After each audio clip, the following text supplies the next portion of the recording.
something when you're looking at these clocks. Like, that's a long minute. I still got 5:29.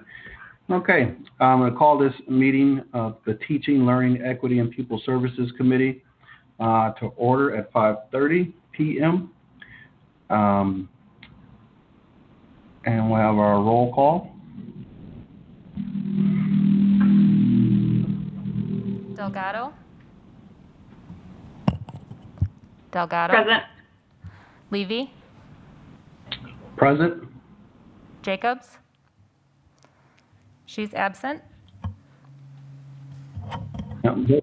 Board Member Jacobs is absent. She did let me know ahead of time that she would not be a part of our meeting this afternoon. Looking for approval of the agenda, but I would. Yeah. So move. Okay. I'll second that. All those in favor? Aye. Aye. Motion passes. We don't have minutes. This is the first meeting of this committee in our new structure. So we'll bypass D and move on to item 2A, information or discussion items, curriculum renewal and course development process. May I interrupt you for just a second? We do have minutes from the Oversight and Finance Committee from last month. Do those need to be approved at all? I was just looking to see if that was in there. So we do have those available if the committee wants to approve those, since how the individuals have not changed. Yes, and those are available, so I move to approve the minutes for the Oversight and Finance Committee meeting. Okay, I'll second that. All in favor? Aye. Aye. The motion passes. The minutes from Oversight have been approved. Move to 2A, information or discussion items, curriculum renewal and course development process update.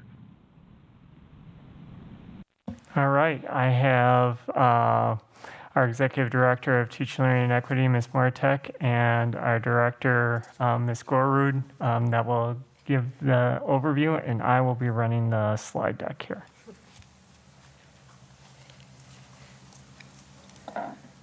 Okay, good evening. We wanted to take this opportunity to provide some information about our curriculum renewal and course development process. When we were doing our adoptions, that had kind of come up in regards to, what is the bird's eye view and idea, or kind of long idea around when we're adopting materials and when we aren't. And so we wanted to provide some information about that, but then also just encompassing our curriculum renewal and course development all together. So I have Kelly with me also, and we'll be talking about some of the work that we've been working on this year that we've shored up in recognizing some needs. Thank you, Dan. So this first slide just lets us kind of see why. Why did we have to, look at this? Where were there needs? Where are there gaps? And so we noticed that there was a need for a clear system and process for developing high-quality instruction that is supported by high-quality materials. And so for us, one of the ways in which we think about equity is thinking about access to that high-quality instruction and high-quality materials. A structure and process for curriculum renewal and course development with site-based timelines for course selection and programming. So we wanted that to be in alignment with the high school and the secondary schools when developing courses, that it's in a timely way with developing the course catalog and students selecting courses and scheduling and all of that kind of thing. And then lastly, a system for fiscal planning and implementation, which includes a plan for ongoing professional development and coaching support for teachers and building leaders. So this is really a need to recognize and answer the question, what is our capacity, right? So when you're planning this type of thing, you want to think about what is the capacity that we have financially to take on. Here we just supported 2 large adoptions, so can we fiscally support that, along with what's the bandwidth and the capacity of the staff. We don't want to overburden certain staff members with multiple adoptions or curriculum renewals all at once. So we want to think that through. And then lastly, just understanding our role, the role of the board in this process. So within this process, our board approves those new course proposals that come and also approves those core adoptions.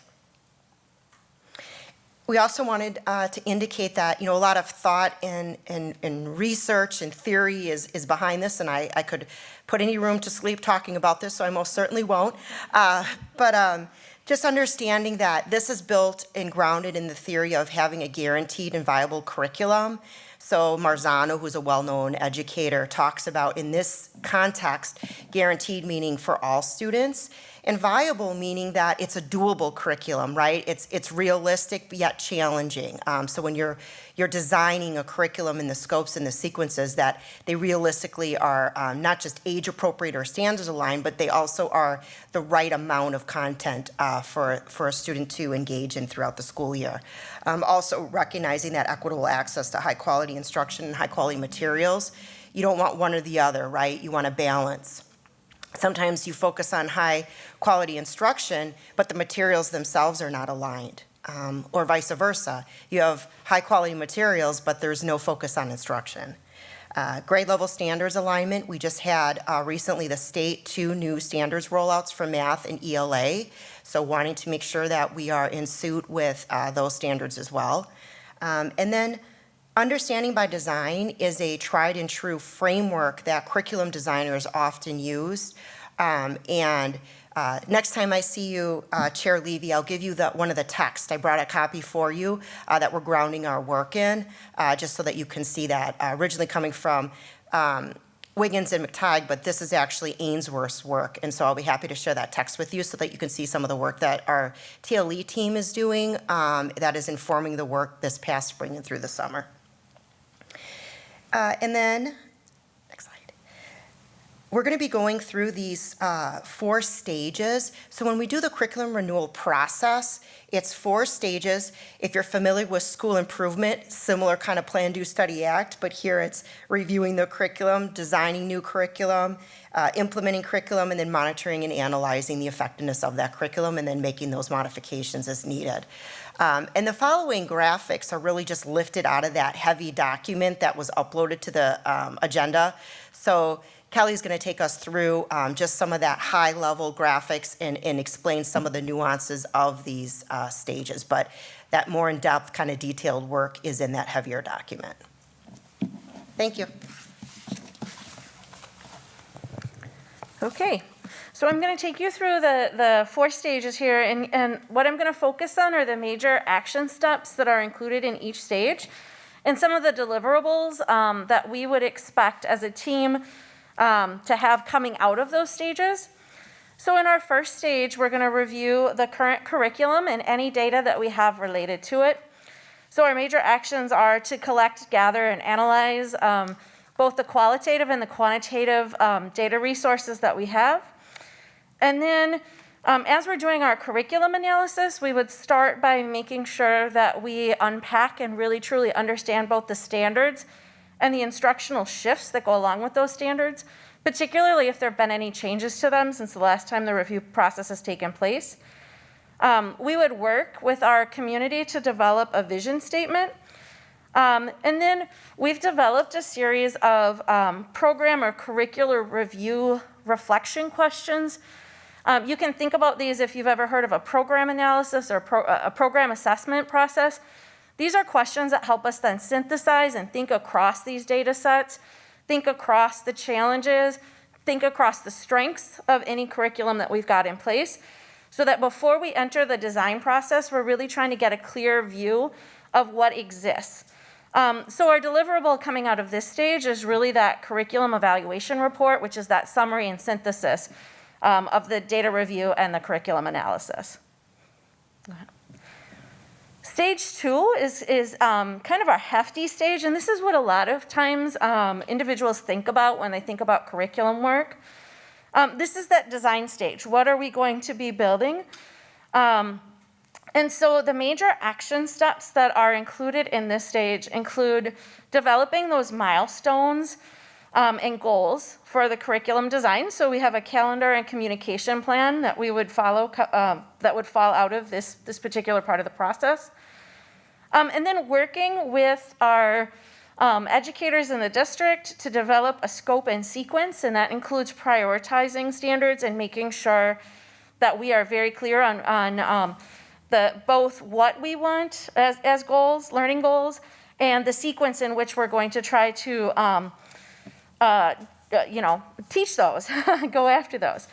Part of the reason that we would want a scope and sequence in place during this stage is because we really want to guide the curriculum design work by thinking about what is the worthy work that we want students to be given in the classroom. And so that goes to really thinking through what are those clear priorities. And what are we going to be asking students to invest their time and energy in doing in the classroom? So are students really doing that worthy work in the classroom? And we can't get to an answer to those questions unless we clearly design that scope and sequence. Because we are really trying to engage teachers in the process of designing the curriculum, we are planning understanding by design training sessions with our teachers. We actually did our first one in June before our design teams met this summer. And then in this stage, we also would, if there are any curricular resource adoptions, this is the point at which we would think about those adoptions and the pilots that would be needed in order to explore the right resources, make sure that we're getting those high quality materials. And then as we work through this stage, we also would be developing units and the courses at the high school that would go along with that. So this is where we actually think through that intentional scaffolding of the learning across a particular year or semester or term. And then the professional development plan that would also fit with that, because we want to make sure that our teachers are prepared to implement the curriculum. So our major deliverables out of this stage, and this is a big stage, are that scope and sequence plan, any new course proposals that might need to be developed, the units and the unit outlines, and I'll share with you a template in a minute here for what that looks like. So how is this learning going to look like across the year? Any resource adoptions that we might need, and then that professional development plan. And so I'm going to share on the next few slides. Go ahead. Some templates that we've developed, and they are links within the document. So we have a scope and sequence template here that our teaching and learning and equity team is going to be utilizing going forward. We have, yep, go ahead. Just to reiterate, we're going to be doing training with our teachers around understanding by design, and understanding by design is sometimes called backwards design because you really start with the end in mind. So we're going to ask teachers to really think through in 3 stages: identifying learning goals, then identifying those assessments or how we'll know if students are meeting those learning goals, and then intentionally planning the lessons that will, and the learning experiences that will go along with that. Go ahead. We've also developed a pilot overview form, and we know that pilots have run in different ways, and so we're trying to standardize that process a little bit more. So this is the first page of a pilot adoption form or template that we've developed that really has us thinking through how we want to do adoption or pilots, and who's going to be involved in those pilots, and who needs to be informed about them. Go ahead. And then finally, our unit template. So we also have developed a template that really helps design teams, teacher design teams, go through that backward design process. And you'll notice that we've also included some local criterion in here. So that bottom box says, what specifically will we do to ensure that this unit is equitable or multicultural? And that's trying to embed some of our local values, our local criterion into this design process. So we're really trying to scaffold this for the teacher design teams. The end goal, go ahead. The end goal for all of this is to make sure that at the end of stage 2, we're really developing a coherent plan, and that we've got the systems in place so that across the district, we understand the curriculum, teachers understand the curriculum, new teachers who enter into our district understand the curriculum and can really know where to go to find those resources and know what it is that they're supposed to be teaching. And so that students can do the same. And so one of the other things that we've been developing in parallel with this document is a curriculum warehouse, so that as we develop these plans, they actually can get stored on a website so that they're not sitting in somebody's Google folder. They're actually available to all of the teachers within the district. The third stage is the implementation stage. And so this would happen after that design stage. And this is really where we go through the process of implementing the curriculum and implementing that professional development plan. One of the major actions within this stage is to make sure that our teaching, learning, and equity team, or pupil services team as it's appropriate, are doing regular check-ins, and that we're understanding the assessment data that's being collected so that we can start to monitor what's being implemented as a new curriculum. The major deliverable out of this is really a log of that, so that we start to collect the data that we're going to need to feed that continuous improvement process as we go. And then our final stage, stage 4, is really around monitoring and analyzing. This is the longest stage because it should happen over the course of several years. Our major actions here are to collect and share data, monitor progress, importantly, celebrate successes. So when we have success, we want to make sure that we're celebrating those and acknowledging those. Also identifying challenges and making revisions if those are needed.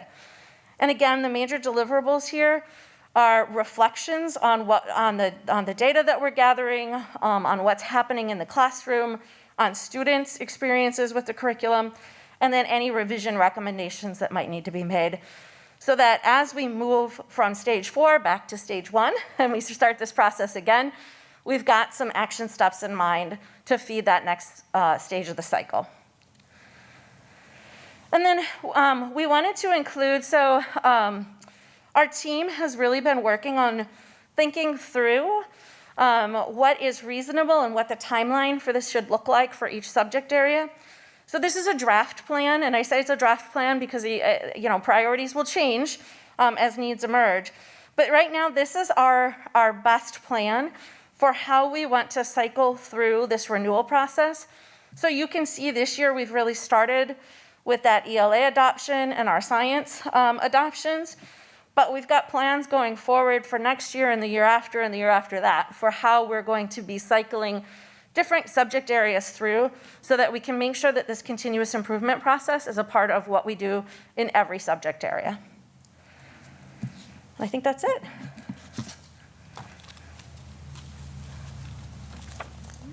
All right. Thank you. Board Member Delgado, do you have any questions? And then I'll wait for you, or I can come back. It all depends.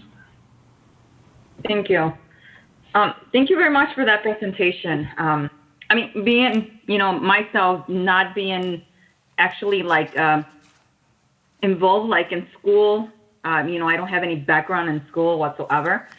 So it really helps to understand, the process that you go through when you're choosing curriculum.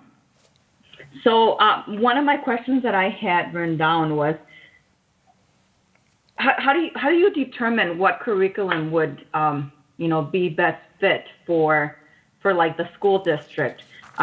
So based on my understanding, it sounds like you switch, but your whole process switches through a 7-year period, and you're evaluating while you're going based on the curriculum that you're currently using. Am I way off on that, or is that correct? You're on, Delgado. That word curriculum is one of those words in education that we use broadly, but it can mean different things. And so sometimes we use the word curriculum when we mean a program, right? So we just adopted materials, Amplify, right, and ARC. And so those materials support our curriculum.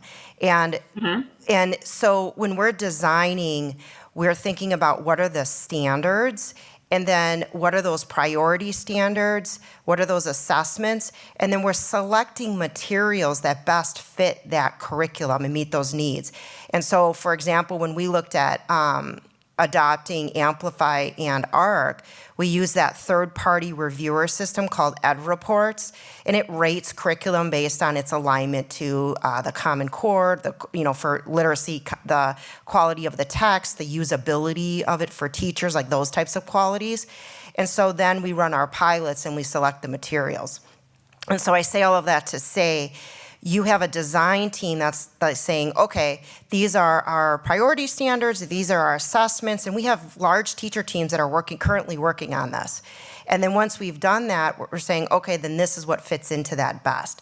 And then that's on a 5 to 7 year cycle. So this calendar plan, draft plan, is built off of that idea of, reviewing and analyzing, okay, now we're going to run a pilot and then we're going to move into an adoption year, and then we're going to implement for a period of years before we kind of start that cycle over again.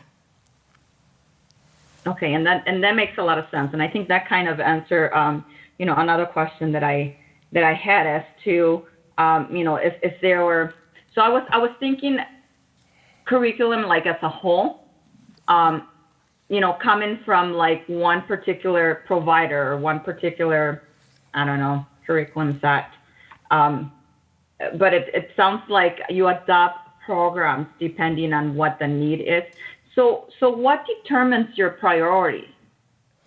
So this is kind of a science unto itself. And so when we think about teaching and learning, I come from the philosophy that it's both an art and a science. But when you're in the science of curriculum and instruction, I alluded to a text called Rigorous Curriculum Design, and there's a methodology in which you do that. So you're looking across the vertical alignment, so like K-12 standards, and then you're looking at the progressions of learning. So the way in which the standards are organized is a design in which the students are having increased sophistication of understanding around set standards.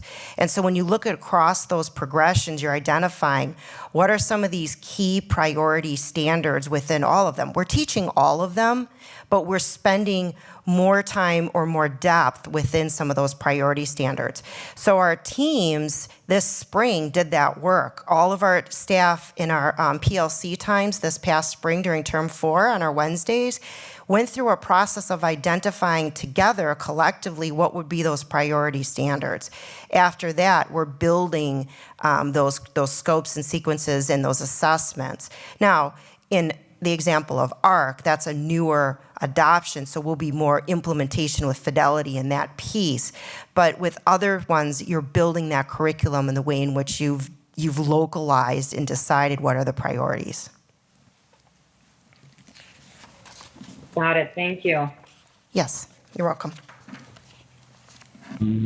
So a couple questions. So when I see to be announced for CTE, is part of that connected to our work with CISO 1 and kind of partnering with them to figure out how we'll focus the tech ed, the business, family, consumer ed? Is that kind of what the TBA is for there? Yes, sir.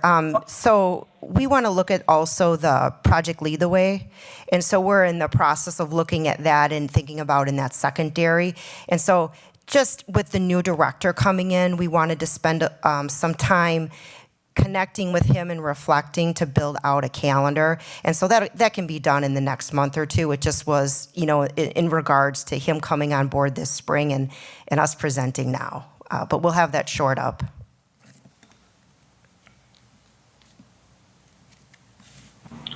I think, looking back, so like I said, I know there's multiple ways the process is designed. Can you just talk to me a little bit more about the assessment practice that's going to happen in our process? Absolutely. That's one of my favorite questions. So we are really looking at, when we think about accelerated learning, which this could be another presentation unto itself, if you'd like us to come back with that topic. We are looking at our assessment system district-wide and then beginning to think about where are there potential redundancies, where are there gaps, And so on a high level, like those required assessments versus the benchmark internal assessments we use. And then also with our new adoptions, we have embedded assessments that come with those programs. So for example, you might have an early reading screener that you're using, but then your new program has one also. Well, why do both of them, right? That would be an example of a redundancy. There's also a large push because we know, especially going into fall, now more than ever, the importance of formative assessments.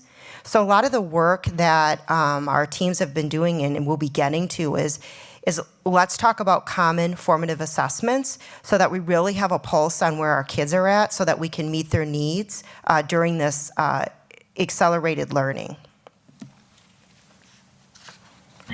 And the course development process, like in a lot of districts, there's curriculum hours, and as this has been outlined, kind of just describe some of the work that what will be happening in the summer, what is happening during the year a little bit. Yeah, that's a wonderful question. People are gathering in the PLC.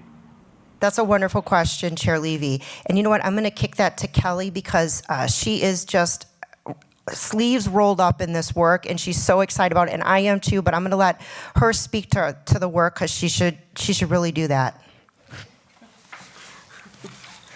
So, yeah, I do. I have sleeves rolled up. There you go. So I can speak specifically to math, but I know that our core curriculum and our specials teacher teams are also meeting and doing this work. So we had 5 half days in the spring that were designated PD and PLC meeting time. And during those times, we had teacher teams that gathered and as we talked about, started to do standard prioritization or learning progression identification. Those teams had the option, or those teachers had the option of joining design teams this summer. So we have design teams now working. And those design teams are going through the process of sort of refining those priority standards and attaching the supporting standards. So as we talked about, we want to make sure all standards are being addressed in our curriculum, but we need to make sure that we focus our time and attention on going deep on some key standards.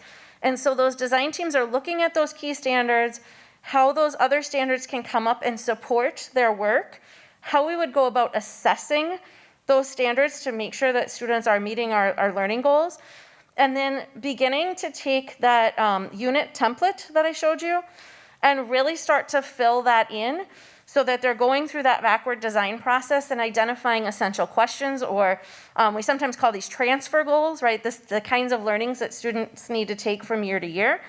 The key academic vocabulary that they need to be using, and those concepts and skills. And since I work with math, we have a balance of concept, skills, and application that we need to address throughout those units. So that's the process they're going through right now. As we come back in the fall, we'll re-engage the rest of the teachers in those grade levels, review the work that's happened this summer, and then we will continue to carry that forward. So in PLCs, they'll really start to turn their attention through that assessment and to that intentional planning, and start to use the data from the assessment tools that they've created to make instructional decisions going forward. So as we kind of move through the year, that's how we see this work starting to inform those PLCs moving forward. Did I answer your question? You're right. I just wanted to make sure that there was that emphasis in the action research part of the PLC, that, agreeing upon the standards, teaching the standard, and then getting back to the lesson, and then, knowing that, there's all kind of things that come up, but that that we, that we've taught the standards and we've actually, have that opportunity to look at the data and then respond to that based on where we're at. So that, sometimes PLCs are people, but not the action research. And so when they're not the action research, they're not PLCs, but just different levels of practice. I know that, so the kind of last question, first, like I said, thank you for the work, but in presenting this, like when I asked Mrs. Moratek earlier a couple months ago when we did the science adoption. This process, this is just from my understanding, this is I know aspects of this have been done in the past, but kind of, as we're in a new phase, we're under new leadership. This is kind of like ground zero for our new process moving forward. Yes, it is. And I can share, just to give you a tiny little bit of background, when we started the process of developing this document and setting these structures in place, we did review what existed before in the district, but we also looked at about a dozen other districts across the state to gather the best ideas for how to carry this work forward. So what you see represented in this document is really best practice from across the state, and it's reflective of what has been done in the past, the best of what's been done in the past. All right, thank you very much.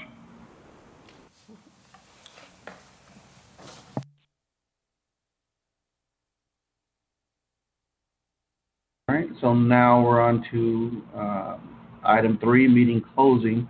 Our next meeting date, I believe our next meeting date is August 17th. That is correct. All right, by our structure. So August 17th, 5:30 p.m. And entertain a motion for adjournment. So move. All right, a second. And we are adjourned. Thank you. Thank you.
Okay, I didn't.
Sound check.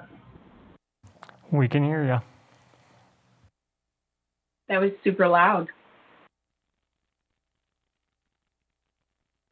All right, the time is now 6:30, and I would like to convene our Human Resources Committee of a Whole meeting at this time.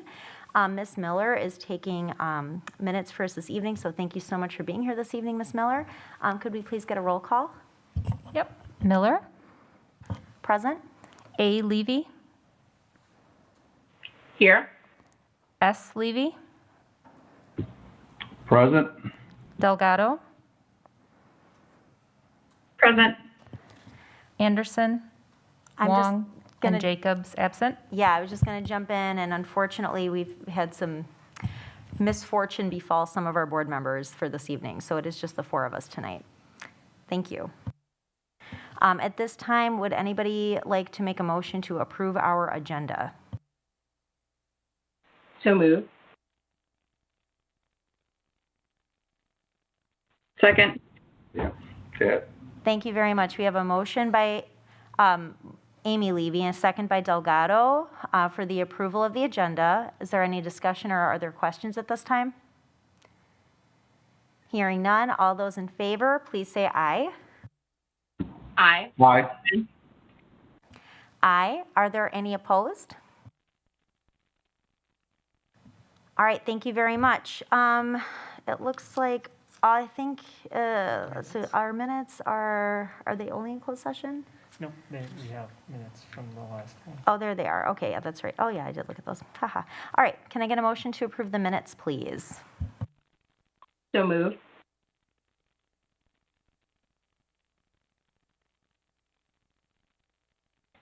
I'm going to take turns with you, Mr. Vice President Levy. Okay. Second. Great. We have a motion by Amy Levy and a second by Sean Levy to approve the minutes. Is there any discussion at this time? Hearing none, all in favor, please say aye. Aye. Aye. Aye. Aye. Are there any opposed? All right, so that takes us to Section 2, employment recommendations. Are there any members wishing to go into closed session at this time? Yes. Would anybody like to make a motion? Sure. I move to convene the Human Resources Committee into closed session pursuant to Section 19.8.85, Parent 1, Parent C of the Wisconsin State Statute relative to considering employment, promotion, compensation, or performance evaluation data of any public employee over which the governmental body has jurisdiction or exercises responsibility. Thank you. Is there a second? Second. We have a motion and a second. Ms. Miller, could we please have a roll call vote? Miller, Aye. A. Levy, Aye. S. Levy, Aye. Delgado, Aye. Thank you very much. Motion passes unanimously. At this time, we will take a maybe a 2-minute recess to reconvene into closed session. Please close out this meet and open your closed session meet. Thanks.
And so when the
All right.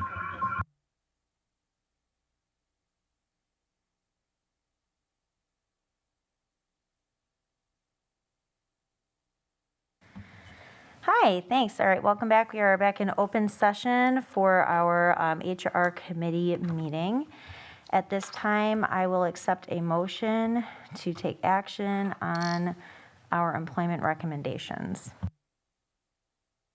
I move approval of employee recommendation Exhibit A, excluding the recruiter position. Second. We have a motion and a second. Is there any discussion at this time? All in favor, please say aye. Aye. Aye. Aye. Are there any opposed? Nay. All right, motion passes 3-1. Would anybody else like to make a motion regarding employment recommendations at this time?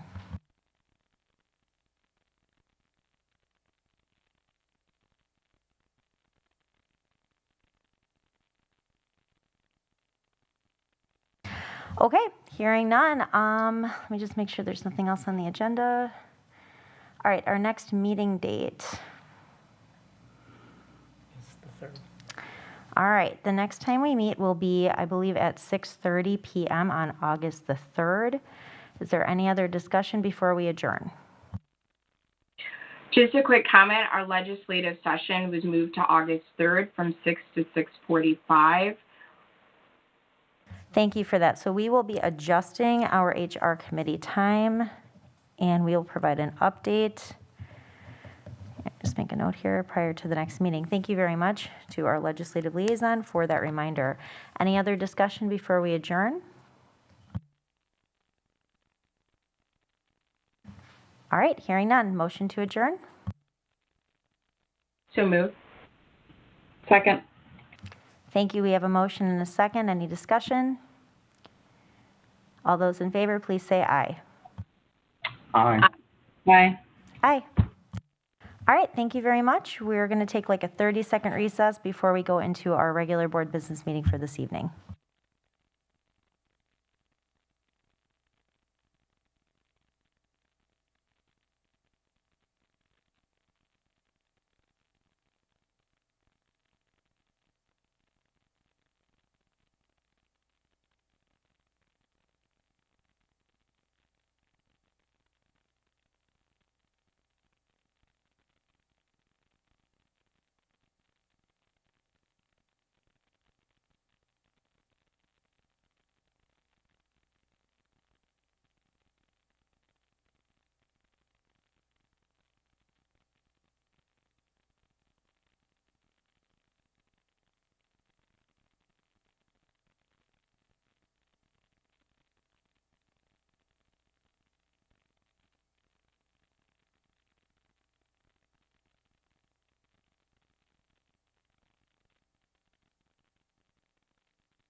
All right, thank you very much. The time is now 7:10, and at this time, I'd like to call our meeting to order.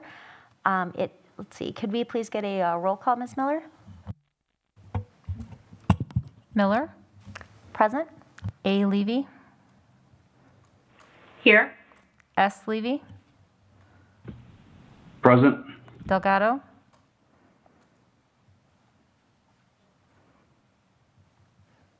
Present. Anderson, Wong, and Jacobs absent. Thank you very much.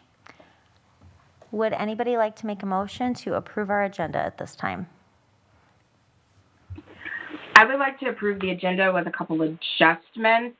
I would like to move item 6A through E and include that in item 4C.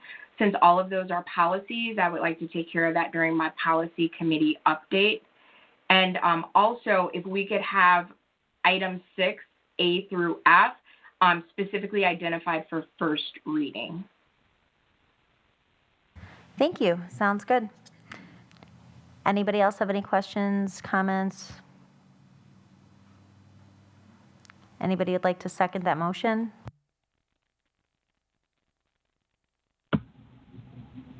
I'll second that.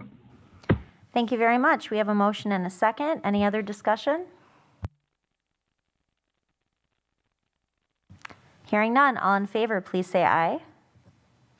Aye. Aye. Aye. Aye. Motion passes unanimously. At this time, we're going to please rise for the Pledge of Allegiance. Dr. Keyser, would you like to lead us this evening? Sure. Thank you. I pledge allegiance to the flag of the United States of America and to the republic for which it stands, one nation, under God, indivisible, with liberty and justice for all.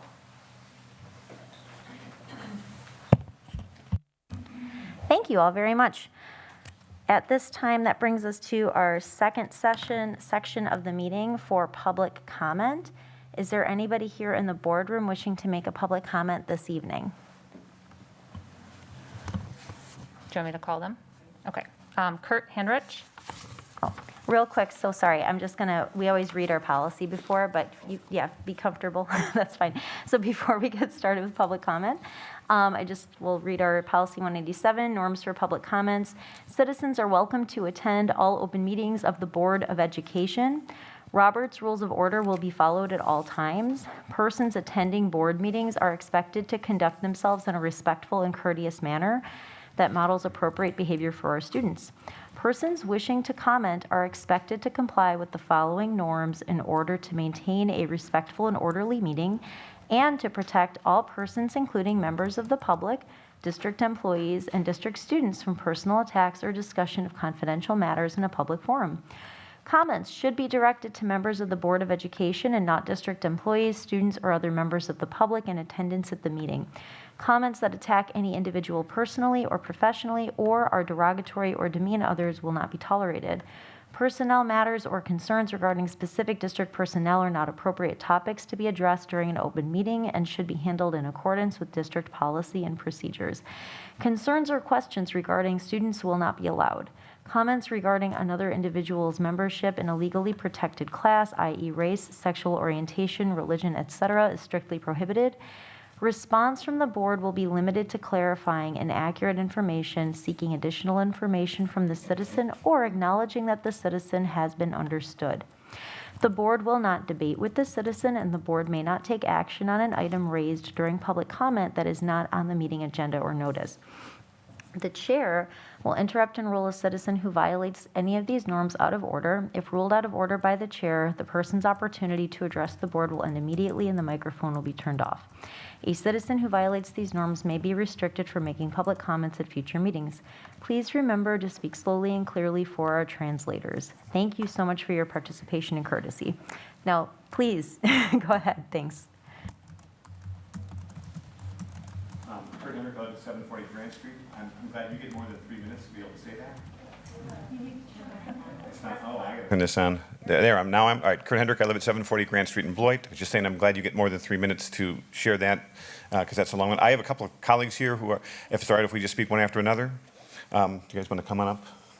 While I'm a teacher in the district, I'm actually here on behalf of a coalition in our community of the Beloit branch of the NAACP, Beloit Public Education Network, Concerned Black Citizens, Good Trouble, Beloit, and Justice Overcoming Borders, Joe. And we're here because we have had concerns about privatization of education through the guise of publicly funded charter schools. And so we've been working on the issue, but we really felt that to do that, we need to be in partnership also with the district. And so we wanted to thank both President Miller and Superintendent Keyser for meeting with us a few weeks ago to be able to talk about how we together can look at how to stop this privatization and using of our funds without our oversight.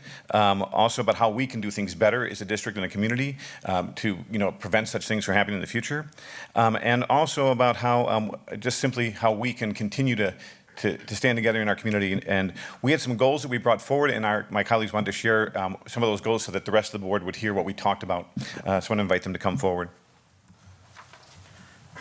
I can take this off. Okay.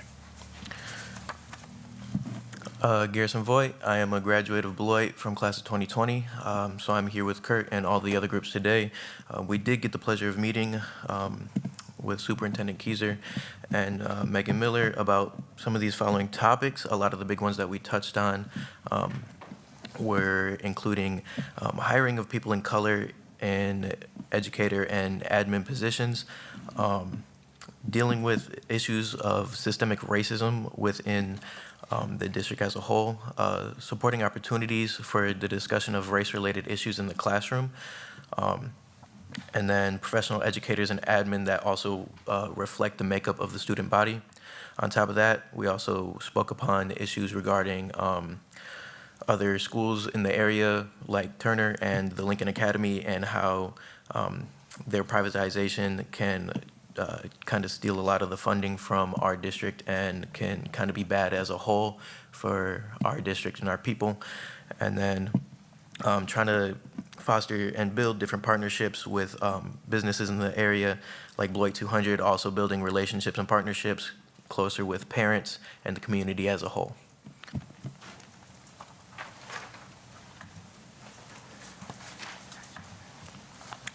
Tia Johnson, 1621 Indian Road. We hope our coalition and the board will continue working as partners to make improvements in the district. We look forward to continuing our meetings and discussions and to being involved in the strategic planning process. We are grateful to have had the opportunity to create genuine positive changes for Beloit. On another note, as a citizen, a former educator, and board member in the district, and as a parent of a male student of color, I thank and applaud the courage you have had in making the overdue changes in the expulsion hearing process. As the worst state for Black Americans to live in, Wisconsin's imprisonment of Blacks is more than 10 times that of whites, yet Blacks make up less than 7% of Wisconsin's population. It's been said the handful of Wisconsin schools where Black population is higher than the state average are the school-to-prison pipeline. Based on what I've seen and experienced as a teacher and board member and a parent, I fully agree.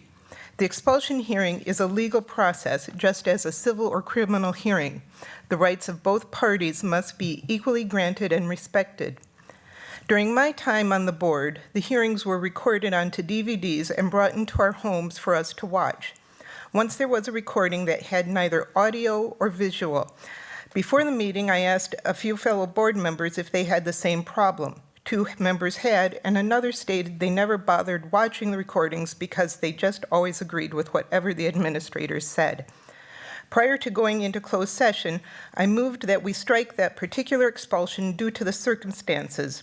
With no one seconding, the motion died. The student was expelled. Imagine you've been accused of disorderly conduct, regardless of whatever the situation may have been to have caused such an accusation. You've been issued a costly punishment, losing the only thing that will put you on good standing as a community member. Then imagine you appear to state your side of the story, being denied your legal rights because it was just too much of an inconvenience for the jury. I'm not saying ignore every violation of the Code of Conduct, but I am saying be certain the Code of Conduct, your policies, and the laws are being fairly applied to all students, because to believe there are no racist educators is as naive as to say there are no bad doctors, priests, or cops. The costs and benefits the community will gain are worth the extra effort and inconvenience of the school board members. Thank you.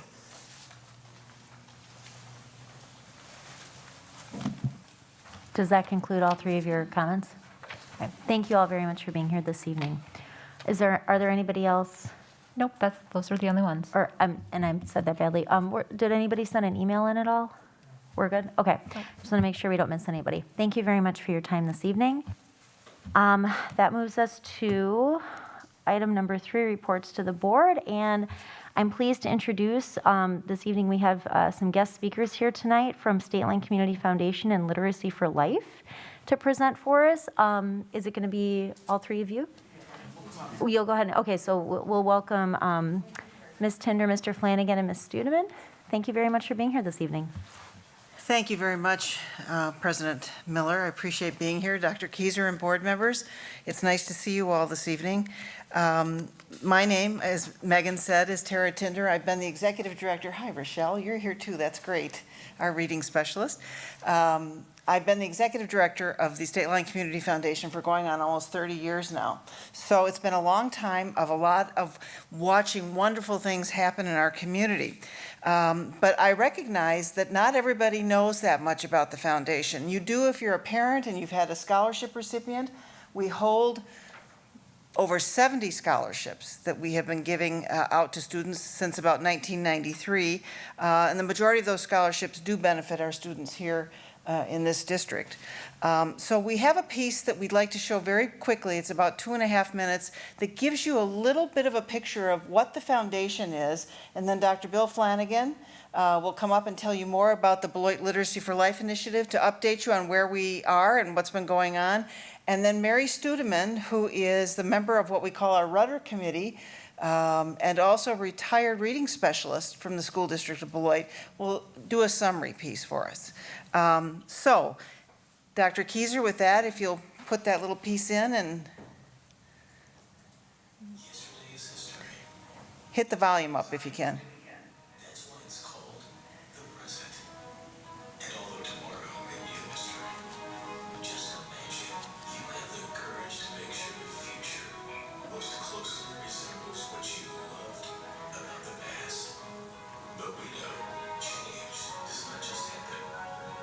So at the State Line Community Foundation, we've changed the way we think about the future. We did it. In high school, we worked at a local pharmacy, where you saw firsthand the influence of pharmacies can have on improving the lives in the community. Today, with the help from State Line Community Foundation, Devin is a PhD pharmacist at Walgreens. Let us introduce Juliana. She loved ballet when she was 2. By the time she was 12, she danced the lead in the Nutcracker and Swan Lake with a local ballet company. State Line Community Foundation awarded her an experience fellowship that allowed her to attend the Joffrey Ballet Summer Program. We can't wait to see what's next. For the community, we're investing dollars and more to ensure the success of a project, and even for the future of funding needs. Your State Line Community Foundation addresses philanthropy in 2 ways. First, we accept charitable gifts from donors who want to make a difference in the lives of people in our community. Second, we give grants and scholarships to area nonprofits and students with the greater good. Also, we are extremely proud to share the belief and passion for early childhood education with the Literacy for Life initiative. High-quality early childhood literacy, exposure, and learning can result in improved health, education, teen risk behaviors, income, and employment for our entire community. That's why our obligation to our residents and ourselves is to effect change right here, right now, to change the future for the next generation and the generations to come, to change the future for women and children in the Inline area. 6 women created the Women's Fund because individually and collectively, women are uniquely gifted with an ability to change themselves, their families, and the world around them. We believe that when women thrive, communities prosper. Together we must have the courage to take the mystery out of the future, to make it the greatest present of all time. That gives you a little idea of who we are and what we've done. Before Dr. Flanagan comes up, is there some, oh, we're getting echo.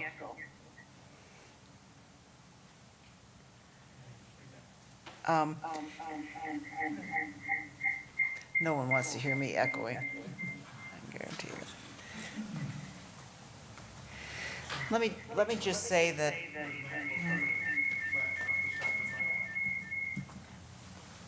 thank you. Let me just say that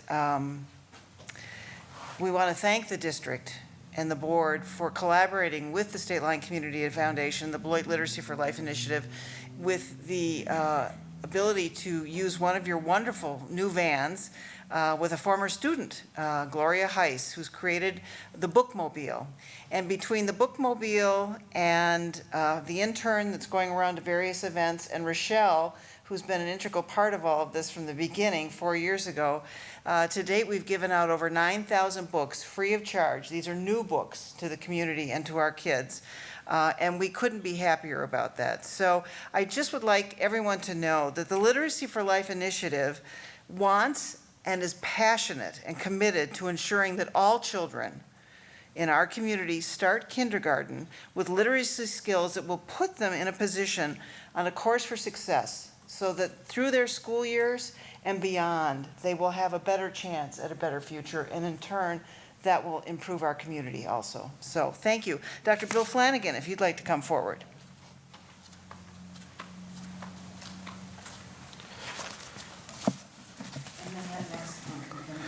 Well, Tara, as you have often done, you've taken away most of what I was going to say. But I do want to thank everybody for being here tonight, and I especially want to thank the school board and the administration. 6 years ago, it'll be 6 years this coming fall, when we had kind of a serendipitous interaction where the school district and the board approved an early childhood literacy position, which is Rochelle Elliott, who's really been the cornerstone of our efforts to build this Literacy for Life initiative. And I'm glad you're here, Rochelle, so that everybody can see your face and know that your work has been terrific. But this public-private partnership really started when Rochelle was hired, and some of us went to a presentation up in the Eclipse Center by Dr. Depeshnev-Saria, a pediatrician who is really an expert on early childhood literacy and has been passionate about that, not just in the state of Wisconsin, but nationally. And I happened to be at that presentation, and normally I don't like luncheon meetings, and I really wanted to be working out, if you want to know the truth. And but I was at that time thinking about what am I going to do when I retire? And he instilled in me just a spark that to this day really burns. And all of a sudden it was like, what our community needs more than anything in the whole world to close the achievement gap, had been on that achievement gap group for a year. What this community really needs is to really promote the importance of early childhood literacy, early childhood brain development. And so what you all were thinking up here in the school district and what we were thinking in the community came together, and the Beloit Literacy for Life initiative is the result of that. So I want to talk a little bit about that tonight. So if you would, do I change the slide or do you change it? Just let me know. Oh, there we go. So just a little bit about what it is that we intend to do. And most important thing is that we want every child who is born in the city of Beloit, by the time they reach kindergarten, they're able to read, so that they can really enjoy the full fruit of an educational opportunity in this community. So that is really what our goal is, and when that happens, good things will happen for the community. We want to involve the entire community, all sectors. Our hope is that through our connections, our collaborations throughout the community, that we will build a sense that this community really embraces literacy and that it's really there to support our kids in powerful and meaningful ways. We want to be guided by best practice. Unfortunately, you'll see a little bit later, everything that we're doing and have been doing is backed up by, the most up-to-date research from a Nobel laureate from the University of Chicago, professors from Harvard, Dr. Navsaria, a good friend of mine, Dr. Carolyn Heinrich from Vanderbilt. All of them talk about the importance of early childhood literacy. But the other thing that they talk about that we think is extremely important is that this has to be a grassroots operation. And so I'm going to talk a little bit about that. In fact, let me just say right now that our goal is to make this an organic experience for everyone, that this is a bottom-up, it is not a top-down approach. And our goal is to ensure that, we're planting the seeds and let a thousand flowers bloom, and that people in this community who have skills and ability and a desire to really contribute to early childhood literacy, that we embrace their efforts wherever they are, and so that all of our kids can be impacted by that. So our primary goal is to ensure that all children in Beloit are prepared to learn when they reach kindergarten, no matter what school they attend. This is one of those where we want to make sure that every family and every kid has the opportunity to be ready if they go to in the school district or OLA or Rock County Christian or Lincoln Academy. They are absolutely treated the same way, given the same opportunity, so that when they hit kindergarten, they're ready to go.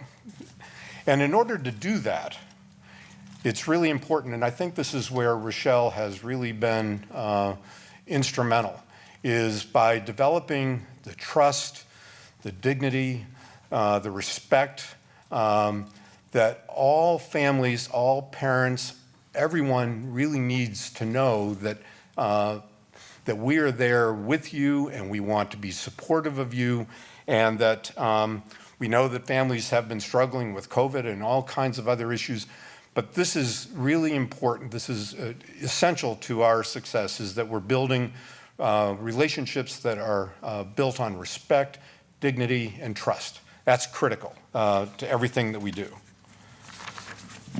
So I mentioned that it's been, it'll be 5 years. Hard to believe how time has flown by. But that we're coming up on 5 years. And I think what you'll see by the end of my remarks is the incredible growth that we've experienced in that short period of time, the things that have been accomplished. I want to point out a couple that are really important to me, but what I think is really important for all of you to know is that in that short time frame, we have connected with about 40 nonprofits. We meet on a monthly basis. Rochelle shares materials and information with all of them. And the real beauty of this is when we have those monthly meetings is the collaboration between the various groups of picking up an idea or doing a project, at their site, or, it's just been really wonderful to see how the various nonprofits in the community and the school districts, child care centers are reacting to and getting the information so that they can really make a difference where they operate.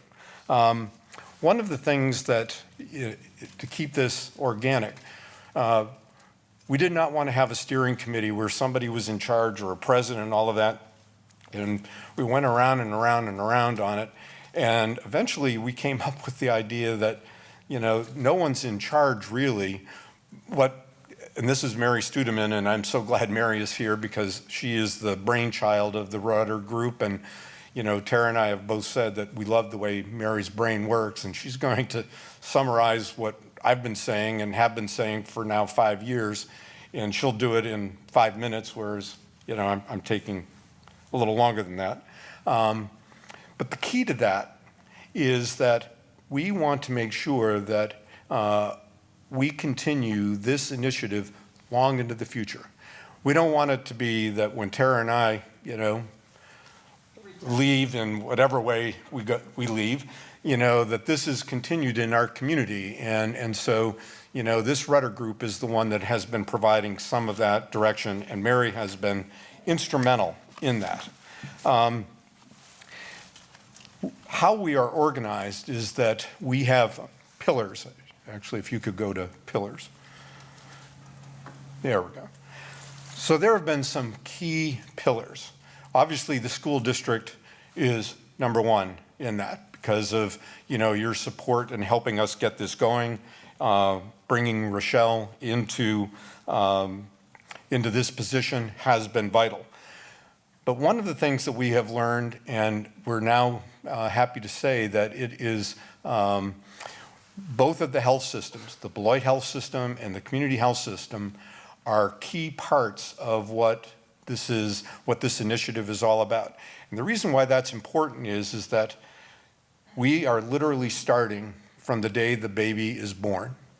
And actually, before the baby is born, teaching the mom how to and why it's important to read to the child even before the baby is born. And then once the baby is born, the importance of reading and developing those skills so that the mom and the baby will be able to have the opportunity to learn more vocabulary, develop that bond, that relationship, and once again, the importance of developing their literacy skills. But along that, the City of Beloit has been vitally important. Obviously, the library, the Chamber of Commerce is a new State Line Community Foundation, of which Tara is the executive director and has been vitally helpful in funding so many of the things that we've been doing so far. But it's really, really important that these pillars are the backbone of how we connect to the greater community. And then we'll go to the next slide. And then there are the partners. And so the partners are all of the nonprofits that I mentioned earlier. It includes, Head Start, Even Start, the NAACT, the Latino Service Providers. St. Paul's Lutheran Church has been terrific. Culver's has been a big part of all of that to help with some of our efforts. But the partners are the people who are in the field. They are the people who are meeting with families and kids in places that really matter to them. They're in the neighborhoods. And so when they come together at these monthly meetings and share their ideas and their suggestions for what they're trying to do and how they're trying to do it, that's where, a lot of the activity comes from. But the principle behind our partners is that they are doing it from their position of strength. It's not us telling them how to do it. It's not telling them when you have to do it. It's them because they have passion for their the families and the children in their group to be successful, that we want them to take their own position, use their position of strength to make the connections between the children and the families. So that's really, really important. In those monthly meetings with our partners, we update them on things that are happening. If there are grants that are available that the Community Foundation is making available, they get that kind of information, calendars so that they can plan, if there's an activity that their group might find interesting, they can plan that accordingly. And one of the other pieces of this is that we have a very good friend at the Wisconsin Literacy Council in Madison, Michelle Erickson. She's been a regular part of both the Rudder and the partner meetings. And so a lot of the information about literacy in the state of Wisconsin, we actually get that and can share that with everybody. At the same time, we're also sharing at those monthly meetings articles and information that is pertinent to what it is that they're trying to accomplish. So as you can tell, those are really, really important meetings. I mentioned earlier that research and assessment is vitally important.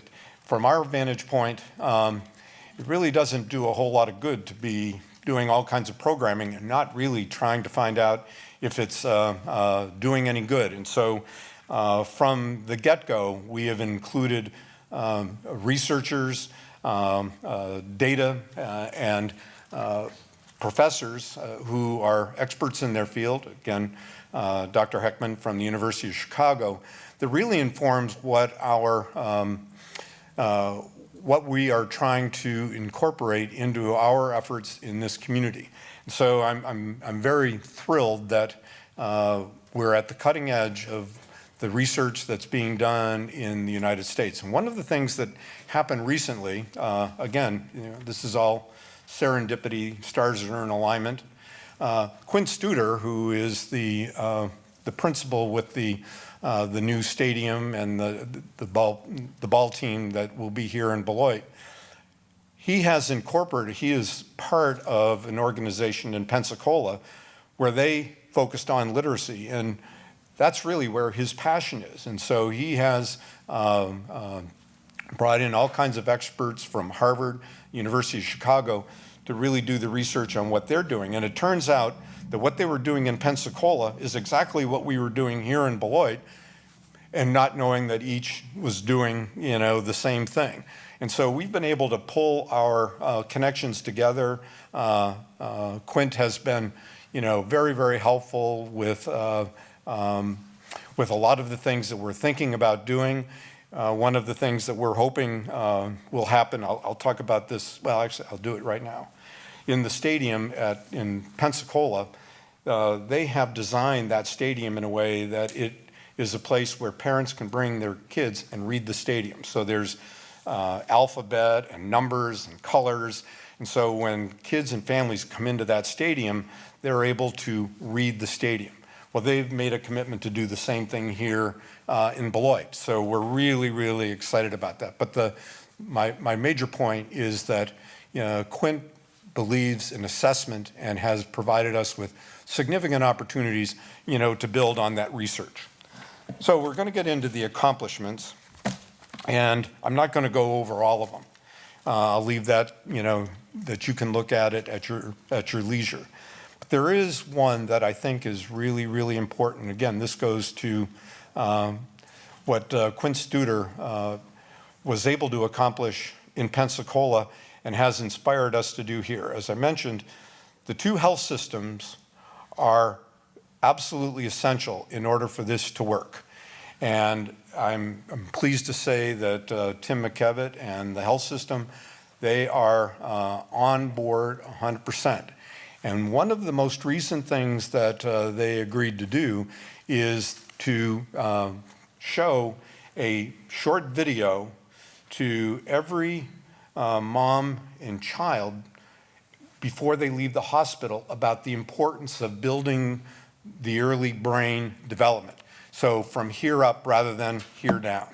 And so we're really excited about the fact that that's going to be part of our initiative with new moms and babies starting sometime in the not too distant future. And when every mother and child leaves the hospital, they will get a brain bag, which the foundation has paid for, and hopefully we'll get a sponsor in the not too distant future that will continue this. But in that brain bag is obviously a book, a toy that the child can play with, lots of information, some of which Rochelle has been able to put together on the importance of reading to the baby. But every mother will get one of these brain bags to take home that really begins the important process of the mom and child and the family, could be grandparents or whatever, the importance of reading to the baby. Tara mentioned we've got 9,000 books that have been distributed. She and I have been down at the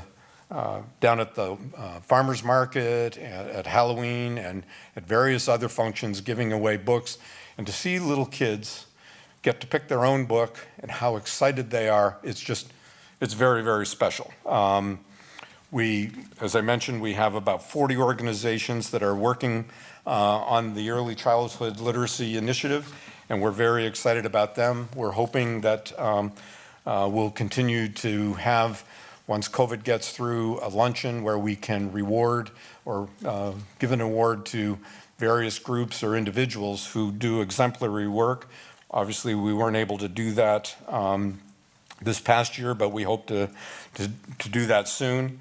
There's a bookcase in City Hall that the director of planning put up, and so that's stocked with books, and when families and kids come into the City Hall, they're able to get a book, and while their parents pay their taxes or whatever they're there to do. We've also, really worked closely with the library. They've been very, very gracious in providing space and support for the initiative, and so we're very grateful for that. It really is cool that Gloria Heiss, one of your graduates, who was very active in literacy before she graduated and went to UW-Madison. She got a grant from UW-Madison, which was also supported by the foundation, for the bookmobile, which has been out and about the city and giving books. I think she was at Robinson yesterday. So we're very, very excited about Gloria and her commitment, and hopefully when Tara and I are out, maybe Gloria will step in, who knows. But so one of the things, what do we have moving forward? Well, obviously what's really critical is that as we get out of COVID and get back into our ability to interact face-to-face, we really want to get back with our partners in that monthly meeting, and because that's really critical. We have just connected with PBS of Wisconsin. They have chosen Beloit for a learning initiative over 5 years. And so between the school district and the library and those of us in the Literacy for Life initiative, we'll be working with PBS on how we can incorporate some of what they're thinking into what it is that we're doing and vice versa. So again, it's the partnerships, the collaboration, the relationships that really, really matter. We'll be doing our award luncheons. We're also trying to plan, and I hope we want to have a kickoff in September to thank all the people, all the partners, all the people who have made this possible, and you'll be hearing more about that in the not too distant future, but to get together and really start the year with a bang and moving forward. So what's the point? The point is every child in Beloit is prepared for kindergarten and given the opportunity to develop their full potential. And why is that important? Well, it's important because if every kid has the chance to be successful when they get to school and are engaged with the learning process, the outcome of that will benefit everybody. When I was listening to Dr. Navsaria, it occurred to me that there are very few things in life where you can have a win-win. And this is a win-win. Nobody loses. There's no politics. It's all about, empowering kids for a better life. And when they have a better life and they're able to learn, they will be, productive citizens, whether they go to college or technical school or a trade, whatever it is they decide to do. By the time they graduate, they will be ready to take on a life where they will be able to be successful. The other part of it is that in the community, it is hugely important that investing, every dollar that's invested in early childhood literacy, early brain development, pays off $7 for every dollar spent from then on. I mean, you don't get that kind of investment very often. And so the fact that the school district made that investment early on has paid huge dividends to this point, and we hope that moving forward, that investment will pay huge dividends for our children. It'll pay huge dividends for the school district and this community moving forward. So that's what we're about. And again, I want to say thank you to the school district for making it possible. And now I'm going to turn it over to Mary Studeman, who is going to say something very profound in a whole lot less time.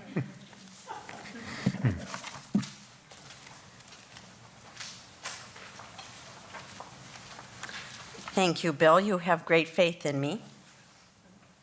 And one of my roles on the Rudder Committee has been to capture thoughts and ideas and concepts and distill them down to an operational framework. This function requires that at times I summarize ideas presented at monthly meetings. Bill and Tara have asked me to summarize our presentation tonight. I believe that this can most clearly be understood by looking at how targeted our mission has become. The two previous presenters have said it, but it bears saying again. As Tara has stated, the Beloit Literacy for Life initiative wants and is committed to ensuring all children in our community start kindergarten with literacy skills that will put them on a course of success throughout their academic years and beyond. If we are successful, and the result of this very precious work is as we expect it will be, we will indeed build better brains and better lives for these children while building a better community for all of us. When we started, we were painfully aware that some children start school too far behind. We believe in a simple notion that if you change the starting point for these children, their race is easier to win. As we close tonight, we ask that you begin to think about how different a child's school experience might become and how our work can augment the literacy work of your staff that they engage in each and every day. Thank you. Great, thanks to all three of you for being here this evening. Before I make any comments, I wanted to check in and see if any board members or if Dr. Kieser would like to offer any questions or comments to you.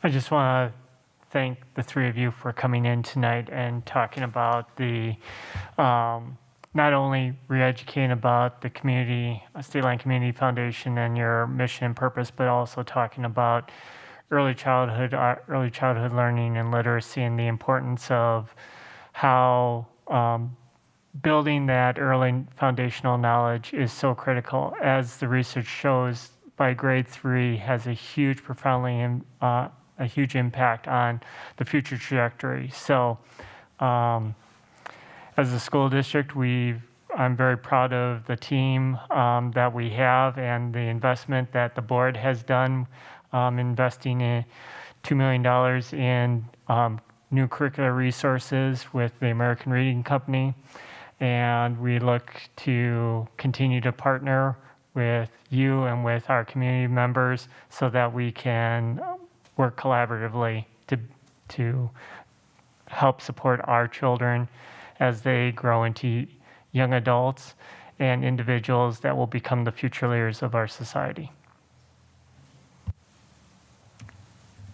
Fine. Thank you, Dr. Kieser. No, you're fine. Yeah, Vice President Levy?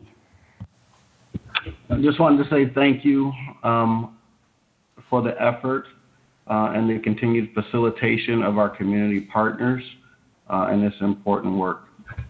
Well done. Thank you, Vice President Levy. Board Member Delgado? I will echo what Vice President Levy stated. Thank you so much for the work that you're doing. It is amazing to hear everything that it's going on and how it's assisting our kids. Thank you.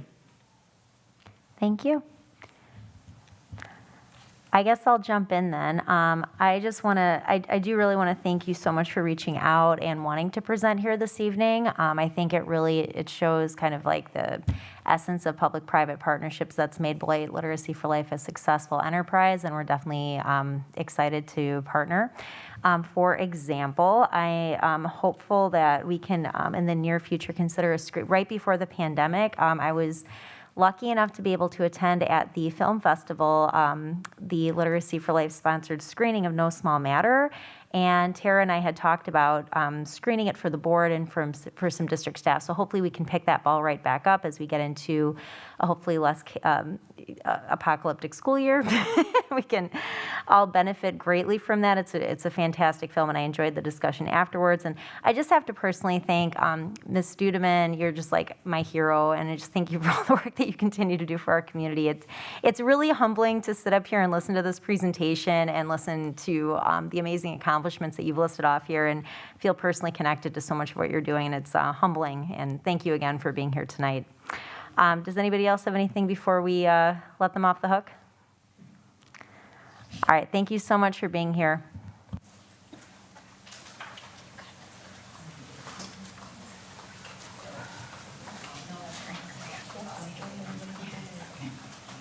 All right, thank you so much. At this time, I would like to hand the baton over to Dr. Kieser for his board report, which is going to focus on website updates and changes. Thank you, Board President Miller. So I'm excited to introduce Ms. Cristopa and Ms. Acevedo, who will be talking about the updates that we've done on our district's website. Many people have noticed the changes, and I'm excited to allow them to run us through some of those changes. We won't get through everything, but they'll hit the highlights. And this is a precursor to an opportunity that was presented to both of them. They will be presenting the work that they are sharing tonight at the National Blackboard Conference.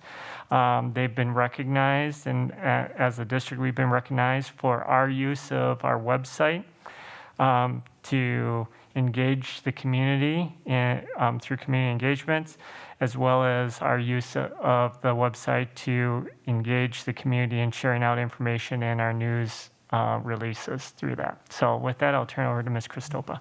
Great. Thank you, Dr. Kieser. And thank you, Board of Education members, for the opportunity to present tonight. I'm happy to be here with Maria Acevedo to talk about our website and our app. So Maria is going to drive the website presentation for me because I talk with my hands and I want to make sure I cover everything tonight. And then after the website presentation, Maria is going to talk for just a few minutes and go over the new design on our SDB app and how that interfaces with our website. But before I begin, I'm hoping to just do a couple of quick definitions. And one is to talk about our brand. And we've spent a lot of time this year with our staff, actually in the entire district, talking about what brand actually is. And it's a feeling and a thought. So it's how people feel about our district and how people talk about our district. And what we talked about was really how all of us are all brand ambassadors and what kind of language can we use to engage our community, our families, our friends, and then how do we show that in our behaviors. And it's been very exciting to hear the ideas staff members have also come up with about all of us being brand ambassadors, and we're going to continue that discussion moving forward. There's a lot of conversation about marketing, public relations, and communications, and again, this will tie back to the website, but marketing really is the promotion of a product and a service. So I could say we are promoting the academies at Beloit Memorial High School, and how do we do that? Advertising is one way, and that's the buying of space. Typically, and in the past, the school district really has not allocated funds towards that kind of direct advertising. So what we use are other channels that, such as social media, Blackboard, and others, that there is not a direct advertising cost to the district. And then public relations is really the effective communication of key messages to target markets. So when we look at the district as a whole, and I'll show you points on the website where we are specifically targeting certain markets. So we want to make sure our messaging reflects that. And then communications is really the manner in which you communicate. And we have lots of ways that we communicate in our district. So the key really is being able to deliver the right content at the right time to the right market. And that's not luck. It really is a strategy. And for our district, our website is our hub of that strategy. So I'm going to share a little bit about that. And then over the past 2 years, really the scope of work out of the communications department has really been able to encompass and leverage technology. And it's in a much more engaging way. And you're going to find this website is very interactive. It has movement to it, flow, and really asks for our users to participate in it. Our communication pathways with families and students and community is really voice, text, email, webinars, newsletters, blogs, family spotlights, and soon to be podcasts. I know I've been talking about that a long time, but the equipment is here and we're ready to go. Our media relations this year became much more regional. So we chose to engage those within a 60 or 75 mile radius. And our branding between social media, our website, and our business community has really kicked off this year in a number of ways. And certainly in us adding LinkedIn and having, is there 400? 300? Around 400 business leaders who are following us is really, really exciting for me. And then our community outreach and collaboration. We have a department that's really a conduit for our volunteers, families, community partners, and our alumni. So, to the really good part. So, in early March, we had an audit of our site for ADA and mobility compliance. More than 61 million Americans have a disability, and also, that's why it's even more important for us that they be able to access, everyone be able to access our website and get the information they need. So I'm going to point out some ways in which this audit was very helpful in the colors we choose, in the hyperlinks we choose, and in the language we choose.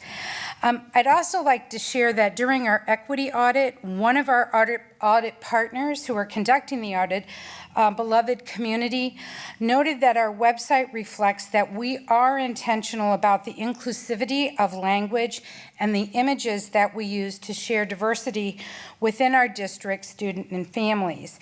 And we're going to continue to keep this forefront of all decisions we make as we add information to our website.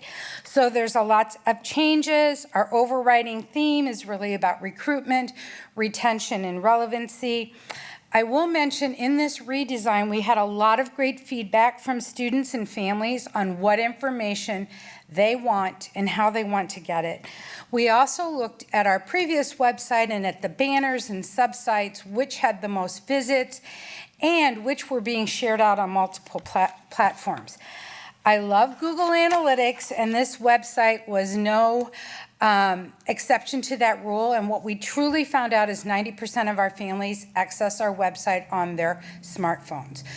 So while our previous site was not mobile friendly, this site is. And we're going to show you examples of that as we go on. And then, as always, we have to make a commitment to ensure that our marketing and communication materials are all translated into Spanish, which they are. So we're going to start at the top of the website. And as you can see, there's a little button up at the top, and it deals with contrast, and that allows individuals who are visibly challenged or impaired to switch the contrast on it. It becomes black and white versus color, and just the formatting of the site to help. Across the very top of the banner, we have our district home, our schools, and a translate button. I'll come back to those a little later. And we have a staff login, which is simply for the staff to log in, and of course our search bar. We've divided our district into our district, departments, Board of Education. And I will tell you, one of the most, feedback that we received is people did not like to click 5 times to get to the Board of Education page. So right now it's on the top bar and it's available. We have our news, resources, SDB Family Center, which has great information, an alumni page and staff. So once you start to scroll down, immediately we have that fabulous, fabulous video, which will continue to run. And as we work towards creating more videos, we're working on one for Grow Your Own, there'll be opportunity to put those up there as well. We have our statement, which I believe, Board Member Miller, we all received an email on that recently. And we talk about our mission and vision. And although our website, you can hit the translate button, Maria and I feel very strongly that certain statements and information should be readily available in Spanish without having our families to go ahead and translate. So we'll continue down on to the site. District upcoming events. This is great. I think the board actually, you came to me and said, why can't all the events be on one central location on the home page of the website? Where we've enhanced this now, and we're working toward that, all the schools will be color-coded. So when Gaston, for example, or Merrill uploads an event, it will be color-coded to that school. So they now can have their calendar on their homepage, but it also uploads to our district's homepage. and people can scroll through. We certainly have our COVID-19 dashboard. That's been available since we went back to a cohort model in April, and we continue to update that daily. One of the other functions that I really like now is we have 6 icons that make it easy for families to get to what's important. We can change those daily, monthly, however we like. Certainly new student enrollment and returning student registration are going to be very important at this time, and Skyward. One of the other things we heard for families, I just want to know what's on the breakfast and lunch menu for my child. Do I pack a lunch or do they have them go? Right up front there, transportation, and then we have a Stay Connected tab that I'll go over a little bit later. And as we continue to scroll down, we have our SDB bulletin, and as you can see, we have our school supply list for our elementary and intermediates right there. We also have the calendar for the school year for students. And we also talk about a really great feature we started this year where families take photos of themselves and upload why they love the school district of Beloit. We have our news section on the other. What I like about the design we worked on this website is we can create our own news as well. So yes, we do rely on the media to share out our good information, but in this case, with our blogs and other ways we're working to engage staff and community, we can post those articles and a description right there on the home page. And as we moved on, I really like this section too. It is a gallery of photos, but not only that, we're able to put descriptions under those, and we can encourage users to learn more. So we really liked our thinking beyond now, and then talking about what to succeed means. And Marie, if you can scan over. We have a section about Beloit Memorial High School Academy model. They can click on Learn More, and it takes them right to the pages for that. We have information about our 4-year-old kindergarten, and we have information about our dual language. Maybe let's just click on that Learn More so we can show them where it goes. And it really talks about our dual language immersion program. So again, the ability to someone to get to really highlights within our district quickly and easily. And I think our last one, we'll go over. We wanted to also highlight our jazz band and their participation in essentially Ellington. So again, an opportunity to learn more. And then we have a photo with the family and they can learn more. Why don't we just go there now? We can, new individuals to the community or to the school district of Beloit can land on this page where we have dozens and dozens of photos of our families and lots of great things they've written about us. We'll click on one. And they're, again, in English and Spanish. What better way to promote our district than to have our families speak to their experience?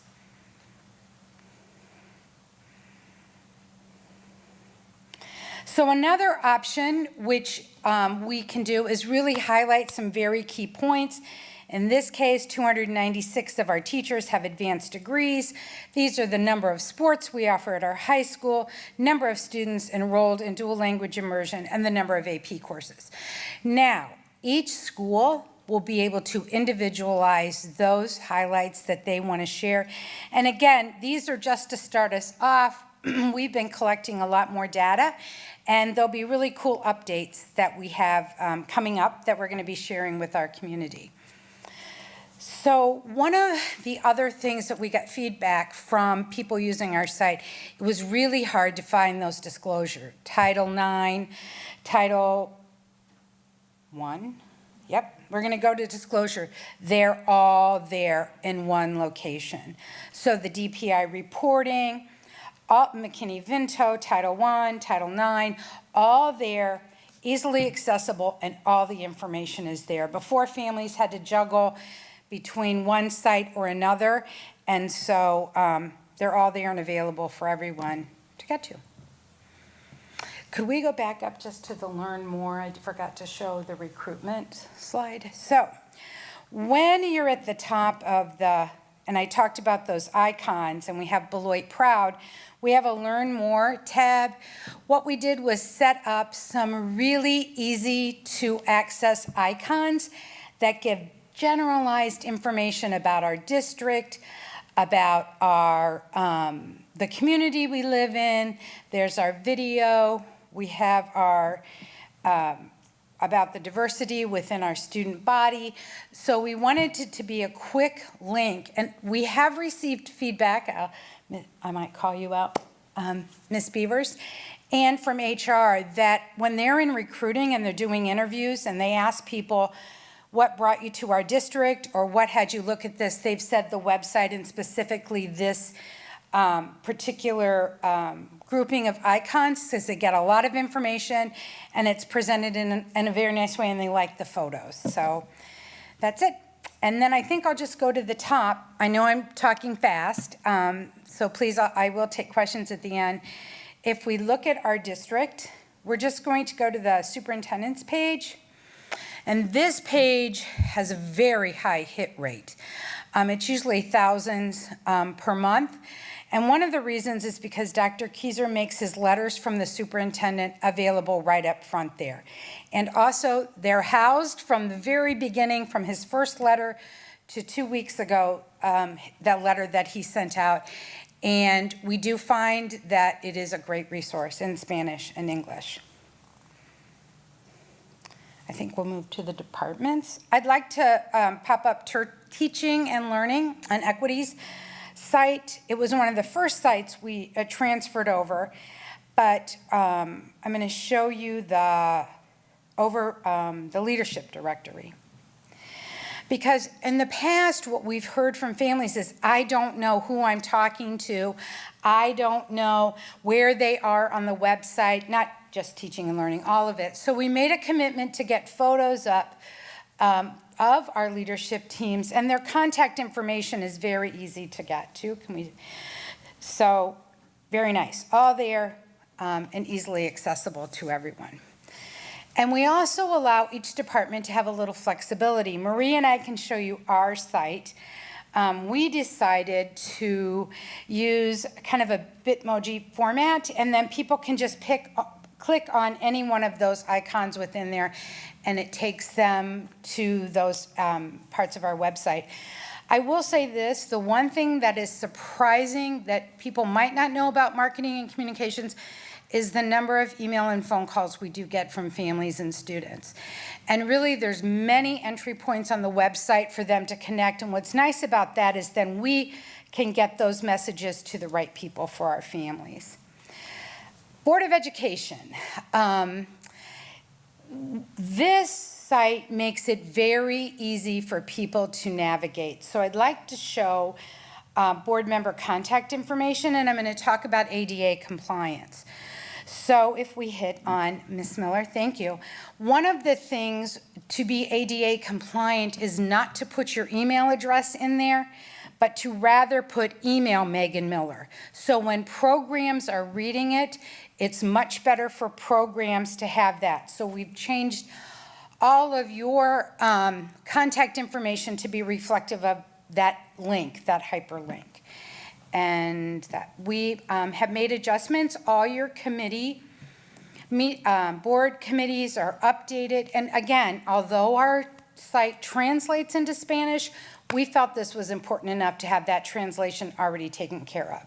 So again, creating access to all individuals in our site. We did, Ms. Miller, thank you for that, added a public comment section so it highlights. We did change the word from citizen to public because, again, when Marie and I look at a site, we belabor words, but we also want to make sure we're being inclusive in our language. So making changes like that, again, makes us more inclusive and using the language that we should be using. So the tab that has gotten our district some national recognition is really our news tab.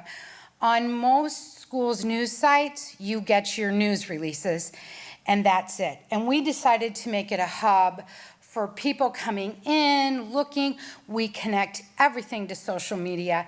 And so I'm just going to hit on 3 sites. Our All-Star Spotlight, we keep that up for all those great staff members who get wonderful recognition from their peers, and we do it on a quarterly basis. And that's one way in which we're engaging our staff. And typically when we post these items to our social media pages, we build such great camaraderie, comments, shares, and again, they come back to our website. The other one I'd like to share, which we did 2 this year, we did celebrating the Hispanic Heritage Month and celebrating Black History Month. Most sites honored national and international figures. We decided there are so many great, awesome people in our community that is who we were going to highlight. And again, just the engagement and the hits on our website and the connecting with people who knew these people and the comments they said was really rewarding. And the last one we'll just look at, and again, you can go back in, is the teacher appreciation. It was a wonderful campaign we ran on social media where we asked individuals to write about their favorite teachers. And then again, we take that and put it up on our website because, again, it drives traffic to the site and people go to more than one page. But we were overwhelmed with the number of people who shared awesome comments about our staff.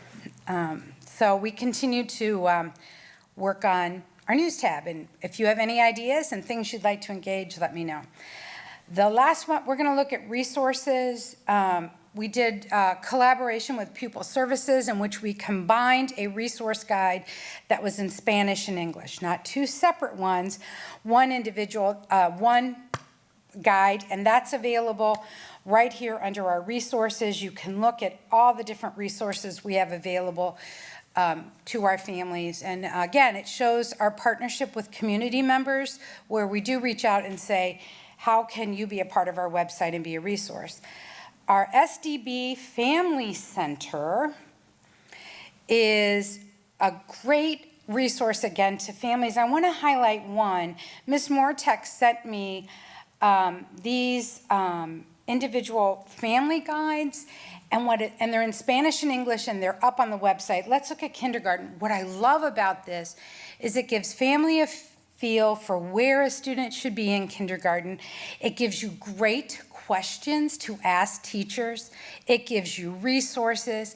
And so right now we're moving forward with that and collaborating, Dr. Kieser and Ms. Mortek. And I had a conversation today about making it more school district of Beloit centered as well. So right now we have these up, and what's nice is that they're in Spanish and English. And I will tell you that this site gets a lot of hits, and by a lot of hits, probably over 300. So for us, that's very good. And were we going to share another one on that site? I think we're pretty... our community partner list. So we do keep a list of the community partners that we're engaged with often and frequently, and we have access to their sites as well. And then lastly, we have an alumni page, just really starting to build some breadth and depth to that page, but looking at ways. One of my favorite one is Tanner's family reached out to us and said, hey, we give this scholarship. He's a Beloit Memorial student, passed away tragically as a young adult, and they give out an awesome scholarship, and I just wanted, there's another avenue for us to connect with alumni and families who've come forward, and we spent a lot of time with them to get to know that family, and really it is a wonderful scholarship that they offer. The last thing I'll say, it really is a collaboration. I rely heavily on our exec team, and that is Ms. Beavers, Ms. Armstrong, and Ms. Mortek, to work with me to make sure the information we are providing is the most recent and the most important for our families. So that was fast and furious. Please go in and look at the website. We're still updating a few of the content on a couple of pages, but I think we'll get there within the next 2 weeks. Maria, I'm going to turn it over to you.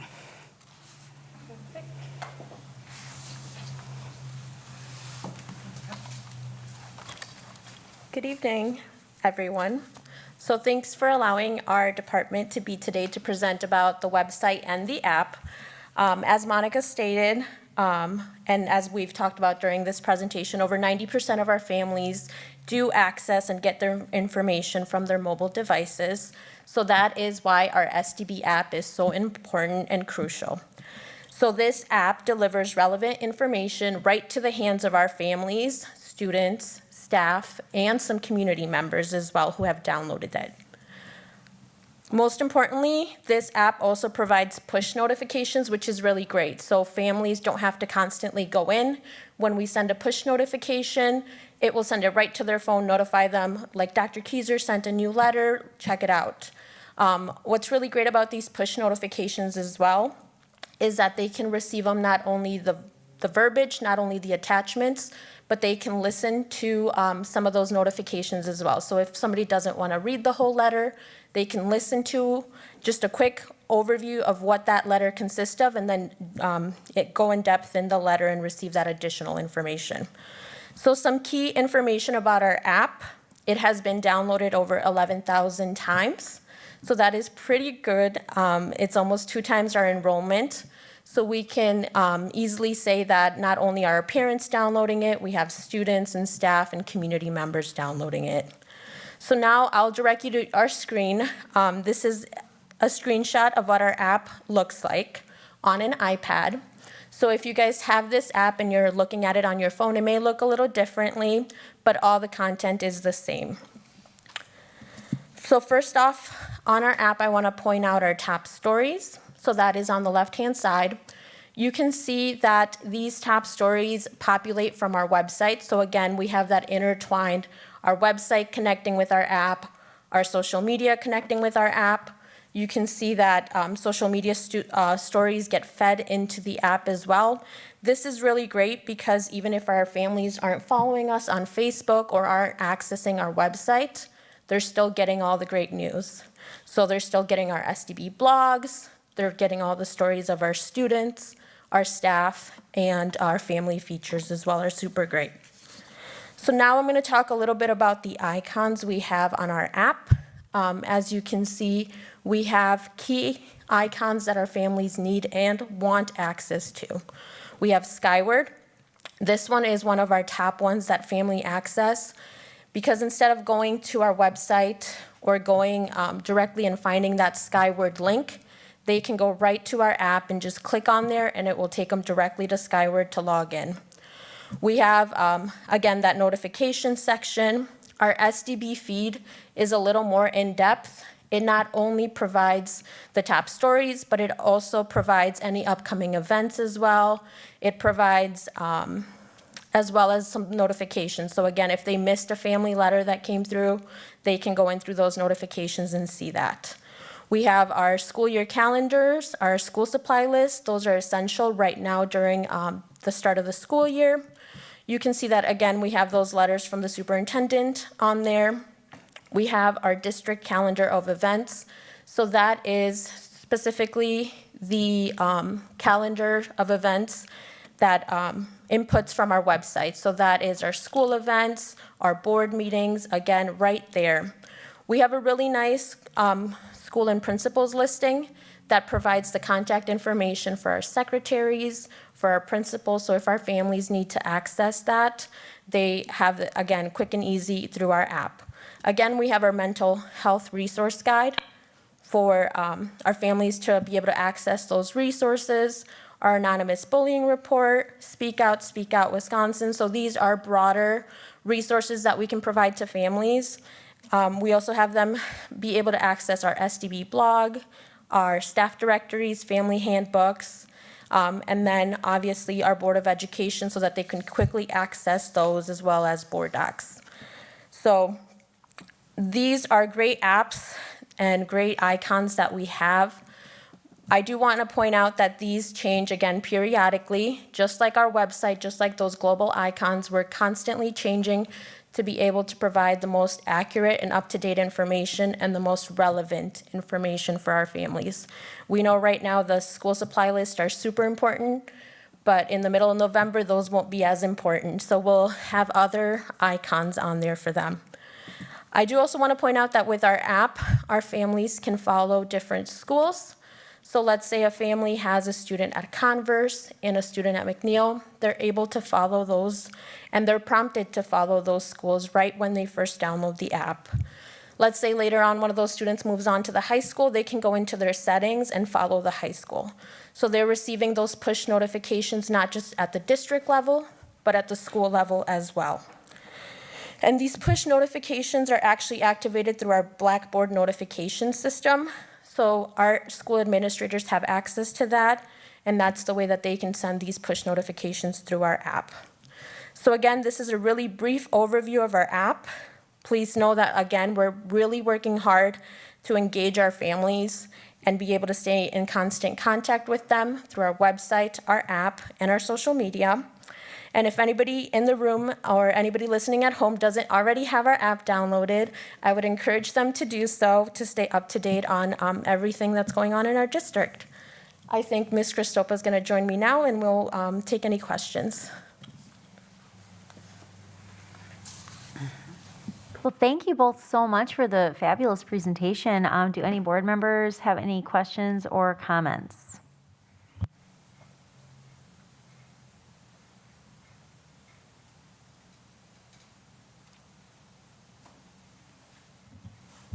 In case people want to think for a moment, I just jotted down a couple of things first. So I do want to thank you both so much for all the work that you've done on the website. That's so wonderful to hear that we're being recognized for the work that you're doing. And like I said, that promotes our whole community. So that's just a huge benefit. So thank you so much for that. Definitely, okay, thank you. Definitely the responsiveness from family input that's evident immediately on the website is just so amazing. You know, we hear sometimes where people feel like frustrated because they feel like they don't have a seat at the table and they don't have a voice, and that's something we've all been actively working against, and so it's just evident right there on the website. That's fantastic. I guess I'll leave it there because I see people are populating our chat here. So I'm going to turn it over then to Board Member Delgado.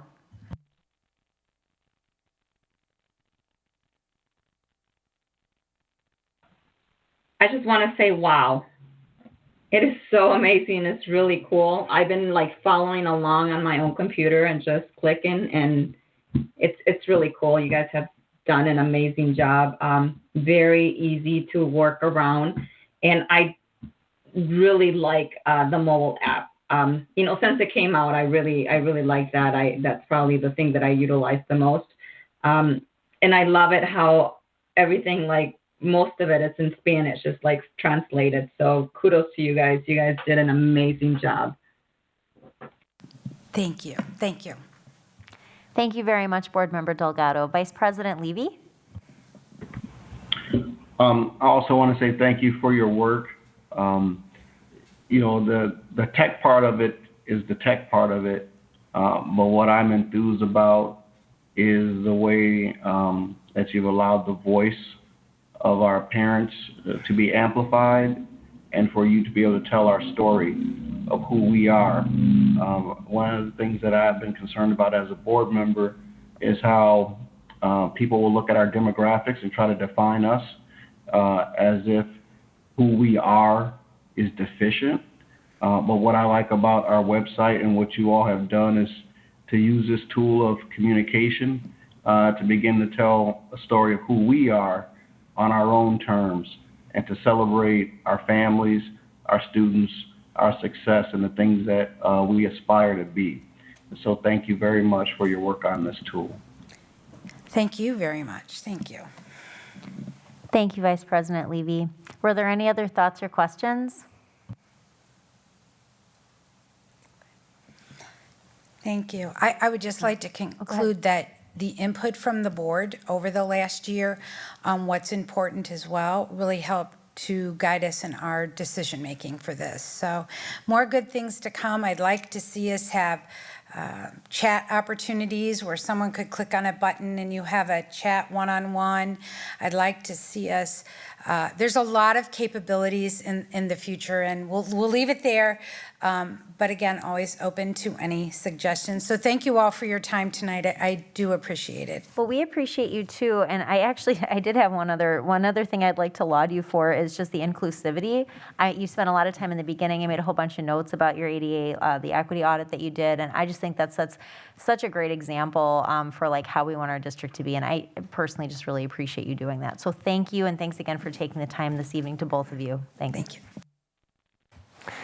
And as we transition, I also want to just close out by saying thank you to both of you for the hard work. I know this work's been months in the planning and then many feverish weeks of doing all the coding and translating. So as we move forward, we look forward to, as Vice President Levy had said, allow the voices to be amplified and lifted and to tell our story and using it in a medium that is readily available to our community. And knowing that 90% of our families engage in data from our website in a smartphone format can be extrapolated that that's how we're getting our message out. So knowing that and leveraging that to tell our story is huge.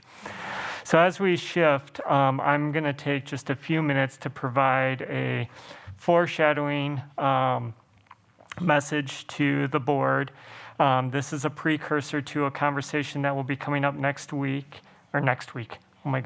month, to the Business, Finance, and Operations Committee on August 3rd, and it will be about asking for an allocation of an FTE to create an executive director of human resources position. I want to provide the full board with a context for why I'm making this request. As we move forward into the 21-22 school year, and I'm excited for the strategic planning and the equity work that we will be doing and continuing to do, I want to continue to set that vision of thinking beyond now, as we just heard. And with that mindset, any vision starts with beliefs. And it's because our beliefs influence our actions and the change that comes with it. It was important to say not only what my ask is going to be to the full board, but also the beliefs behind that. If we think about it as a stair-step ladder around change, we really think about my beliefs in helping to lead this district and really moving from a sprint to smooth and steady, but still having that sense of urgency. Rebuilding and expanding our partnerships. I'm very thankful for the public comment that came this evening in talking about partnerships being rebuilt and having new voices at the table to help us as we go on this journey with strategic planning and equity being our North Stars. It is about open communication. And sometimes that open communication is communication that engages in a lot of discussion and debate. And that's to discern the best ideas and make sure that those best ideas are focused around our students and our student achievement. And that it's about systems and structures and really building that idea of a network over siloed work.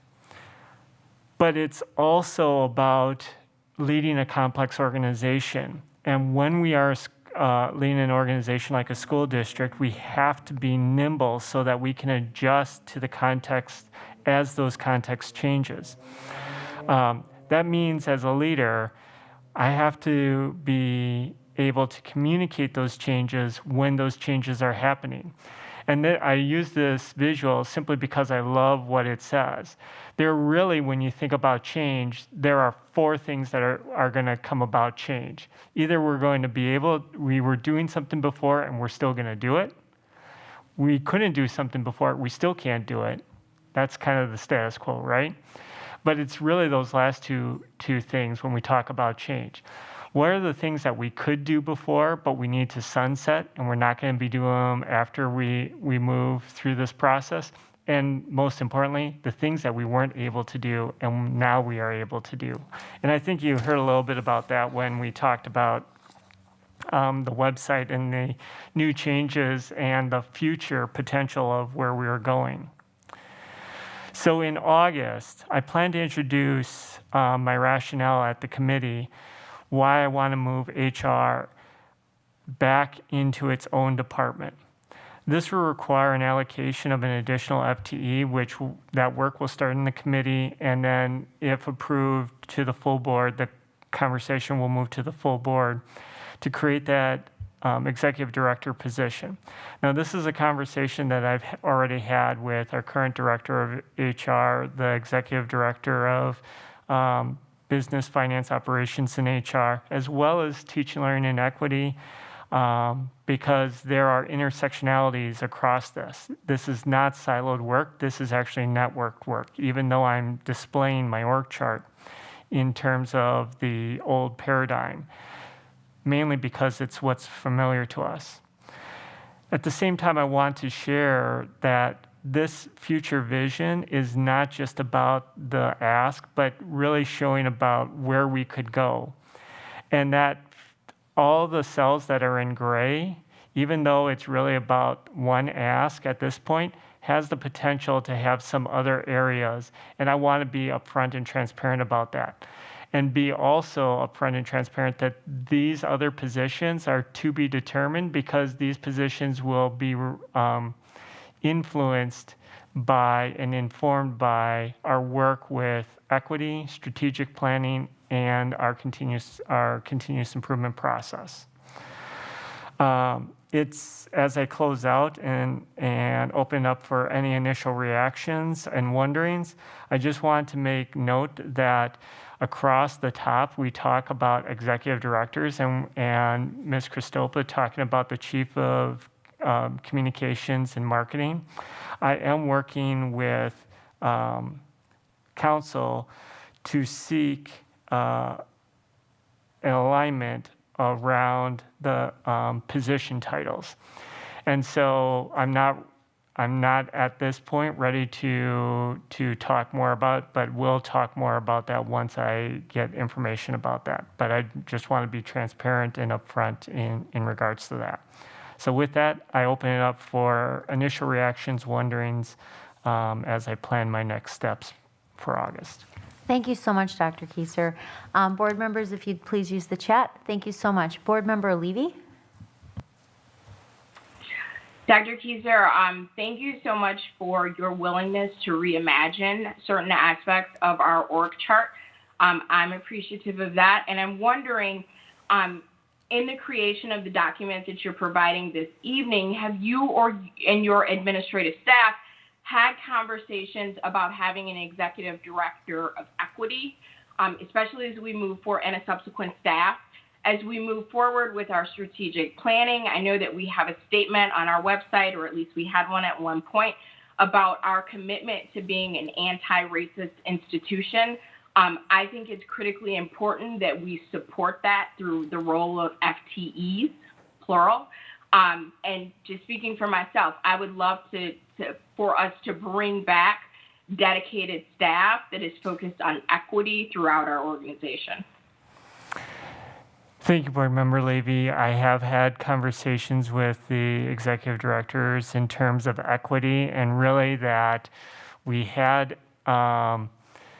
positions in regards to that, and then a move to having equity in many different titles, and now reimagining what it might look like.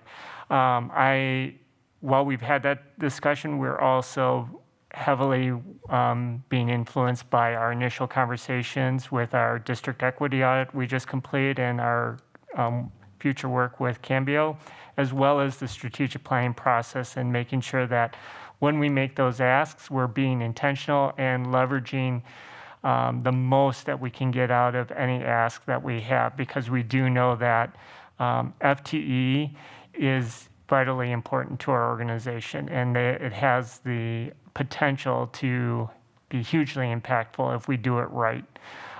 So yes, and more to come with that conversation. Thank you so much for that additional clarification. And I would suspect that some of the same thinkings that led you to present this preliminary HR may lead you to separate out or to present the idea of separating out equity from just being isolated from a few titles to being a standalone FTE staff. Thank you. Thank you. Thank you so much, Board Member Levy. Vice President Levy? No. So as this is a discussion item, I want to thank you for presenting it. One of the things as we've talked about strategic planning, and like I said, I think it's important that we communicate from core beliefs. And so I like, as you describe your leadership style and the emphasis and focus, it helps to inform. Outside of our strategic planning process, we've not yet convened ourselves as a board so that we could say that as 7 board members, these are the things that we agree upon, and this is where we're trying to go. So as I view the chart as it's been presented, I know it's the beginning of the conversation, but also when I think about, a line of implementation and execution, here's the Board of Education on one side of the line, the day-to-day operations of the district on the other side, and as the superintendent, you move across and into both spaces. When I look at this org chart, my interpretation is for the work that you have in front of you, this is you saying this is how I feel I could be helped or resources could best be used. So I'm definitely taking that into account. But as a board member, and I'm only speaking for myself, I've been coming before the School District of Beloit Board of Education since 1994 when I was a student. And at that time, it was a demand for more teachers of color, Hispanic students, even before we had the increase in the population that was an ask that myself and other students were asking for. We led student demonstrations about that. When I think about the work of the equity of the Equality Committee, those black educators of the past that worked in our district, too many for me to name, and people like Reverend Floyd Prue Jr., when other school districts were going through desegregation and in the courts, the approach in Beloit was that we can, as a community, talk and work on these things. In our community, we have people who have become educated and have a technical understanding of education now. And so that's the space which led me to run to be a board member. But as we work together collaboratively to move our district forward, those are legacy items that I say exist within our community. And knowing that you are new and I'm new to this role and other board members, because, in our district, we don't even have assistant superintendents. And I understand that that's a name change, but those were things that were in place. So I thank you for clarifying some of your thoughts. And then, like I said, looking forward to that work so that that strategic plan work, so that as we identify where the board sits and we come to consensus on things, that we're able to give you a clear direction. And then together with our community vision, you're able to go out and execute that with the staff. So just thank you for the work. Thank you. Thank you, Vice President Levy. Board Member Delgado, are you good?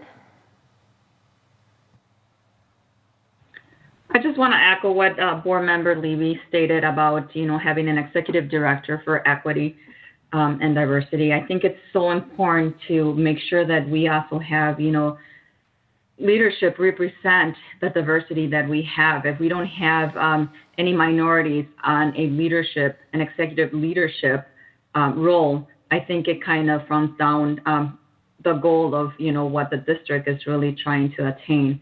So I would echo and I would very much agree with both Board Member Levy and Vice President Levy stated. Thank you so much, Board Member Delgado.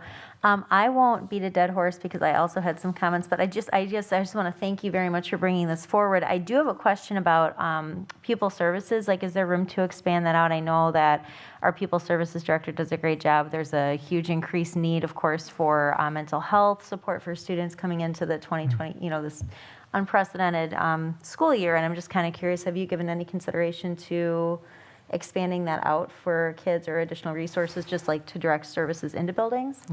No, I appreciate the opportunity because it gives me the opportunity to say something that I failed to say during my presentation, and that is, when we think about our being nimble and being influenced by continuous improvement, as well as the other initiatives that we have, many positions could evolve into director level leadership positions through the capacity of the work. You gave a good example. I have had conversations with Ms. Beavers about pupil services, and there is, and in fact, we've had conversations about some opportunities that in the future might rise to that level where it could, through the scope of the role and the level of work that is needed, it gets to that level. And that's the same with any of these opportunities. I'm certainly not a person who is just quick to say we need all these and the work can't happen without them, because we've proven this past year that we've done significant amount of work being nimble and being flexible. And we can execute a multiplying effect by doing this work strategically and building those things out and having the feedback and reflecting and then being informed by the strategic planning process, equity, and our continuous improvement processes. We can bring forward those positions that we are going to be able to say, this is why we're making this ask, and this is how that work's going to be impactful to the buildings, to the district, and to our community. Great, thank you for that. So just to echo that I fully agree with my colleagues and their comments on the Executive Director of Equity potential there, and thank you so much for those insights on pupil services and potential growth there. Does anybody else have any thoughts or questions for Dr. Kieser before we move on?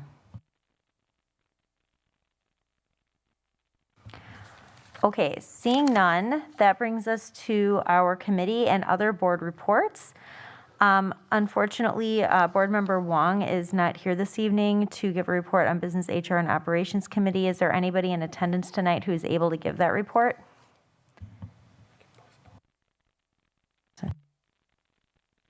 JK. Sorry, so hearing none, we will postpone that report. Next, Human Resources Committee. I really no update there, I don't think. So I'm going to move on to, unless you have something, Dr. Kieser? No, being that that's committee of the whole, that will be stricken from future pieces. Yeah, no problem. That's okay. So moving on then to Policy Committee, Chair Levy, if you would share your report. Absolutely. And I did send these today, so they should be appearing on the site under this meeting in the next few days, just in case anyone who's listening who would like to physically read the report. Also, thank you to the board for allowing me to combine number 6 into my report. I'm definitely a fan of efficiency. So as we look at policy 531, professional educator position, the thing that I would like to highlight, again, this is coming this evening as a first read, so it will be coming back again on August 3rd for a second reading. The committee discussed non-educator job description audits to be certain that we're not limiting our candidate pool by including requirements that are not necessary in order to be successful in that position, so being intentional about that. And Dr. Kieser included that this information will appear in the administration regulations. Hopefully I got that name right this time, Dr. Kieser. If not, please jump in. Policy 532.21, reimbursement for damage of personal property. The committee discussed consistency and replacement and property evaluation, and we were assured that the administration did have an appropriate plan to make sure that that happened. Policy 623, budget implementation. The edits to this policy were mainly grammatical corrections and nomenclature changes that reflect our current committee names. Policy 652, revenues for investment. The edits for this policy were mainly structural changes for consistency in formatting. And all of these policies are attached, so hopefully board members had a chance to look at them or will make time to review them before our August 3rd meeting, where again, they will appear for second reading. And then the last policy, which came as a policy and a rule, Policy 661, depository of funds. The edits to this policy, again, were mainly grammatical corrections and nomenclature changes to reflect our current committee, but I would like to point out with special emphasis Rule 1 of this policy. The following depositories were added: American Deposit Management Company and Capital One Bank. And the following depositories were omitted. So that would be Bankers Bank, Bay Lake Bank, as customary for American Deposits Management Company, First National Bank and Trust, MBIA, Wisconsin Class, M&I Bank, which is updated to BMO Harris Bank, PMA Company, and U.S. Bank Corp Piper Jaffray. And then the following policies were pulled from the agenda of our last meeting and are scheduled to return to the Policy Committee on Wednesday, August 4th, 2021. These policies will be presented in a cohort of like policies in an effort to promote consistency in review and editing. And those two policies, for the interested, are Policy 527, Employee General Conduct Procedures. So basically grievance processes, but we have more than one policy that impacts that topic. So we want to make sure that we're reviewing them together as a cohort. And also Policy 532.3, Professional Educator Leave and Absences. We wanted to capture other policies that cover leaves and absences that are not necessarily specified for professional educator. Again, for consistency, to make sure that we are reviewing and editing those appropriately. So those are all of the policy updates and things to look out for. Thank you very much. Now, I just want to check, since we moved them from action and discussion items, do we need to take formal action and pass the first read this evening, Chair Levy? That is correct. So if we could approve item 6, A through F, for first reading of the full board. Great. Would anybody like to make that motion? So moved. Second. Great. We have a motion by Amy Levy and a second by Board Member Delgado to approve items 6A through F that were originally in our action and discussion items. Are you good with that, Ms. Miller? Okay, just checking. Great. Are there any questions or discussion before we vote? Hearing none, all in favor, please say aye. Aye. Aye. Are there any opposed? Sorry to interrupt you. Great. It sounds like that's passes unanimously. Thank you very much for your report, and thank you, Board, for those first reads. Moving on then to our Teaching, Learning, Equity, and Pupil Services Committee, Chair Levy. Go ahead, please. Yes, the Teaching, Learning, Equity, and Pupil Service Committee met today, July 20th, 2021, 5:30, and we were presented information about the curriculum renewal and course development process as an update. Thank you so much, Chair Levy. Going back to our legislative liaison, Board Member Levy, if you'd like to give our legislative update. Sure. So my typical standard report will be appearing in the next few days on board docs, but there is a special note. We will meet with our legislators on Tuesday, August 3rd, 2021 at 6 p.m. Our administrative team is preparing a budget presentation highlighting areas of particular interest to our district. So to the board, please email me any questions you have for our legislators by Tuesday, July 27th, 2021 at noon.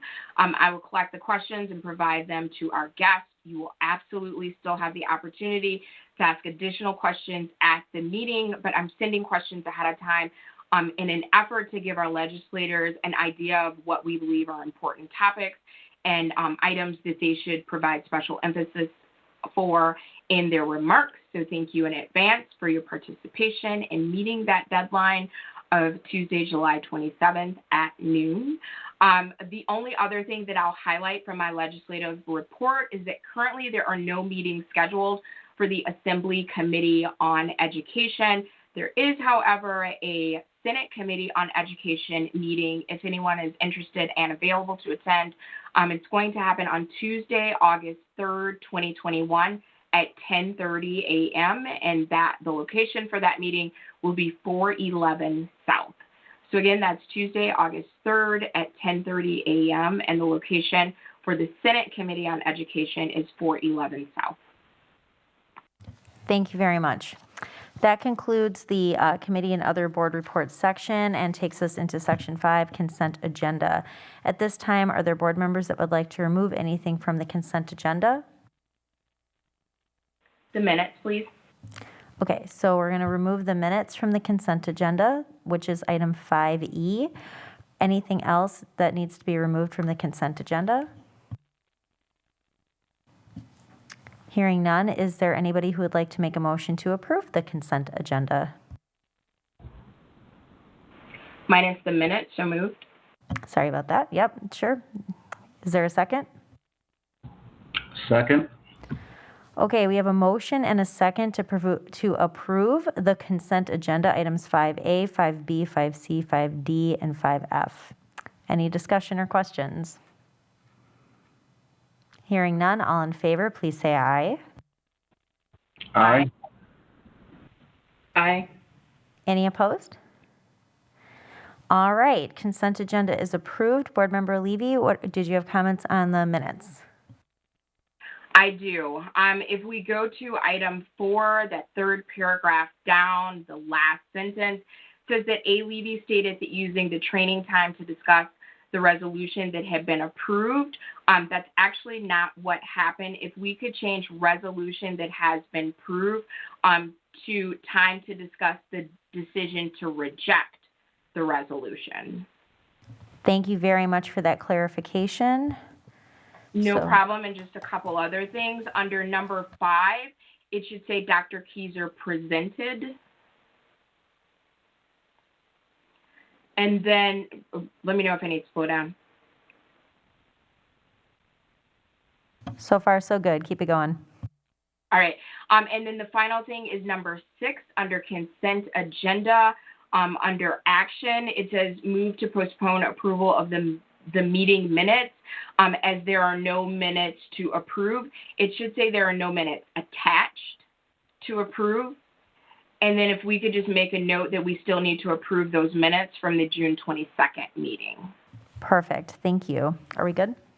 Okay, I think we've gotten all of those changes recorded.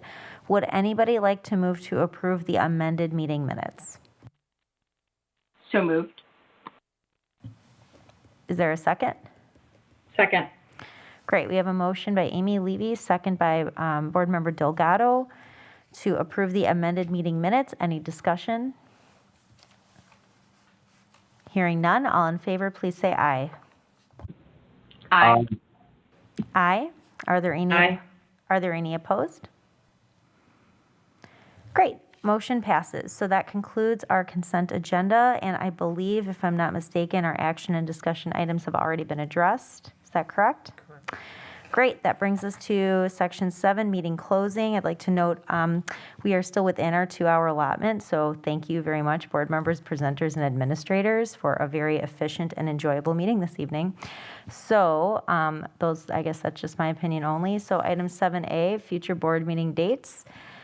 Tuesday, July 27th, we have an expulsion training at 5:30 p.m. That will be the only item for that evening so that we can be informed of our process and create our process for expulsion going forward.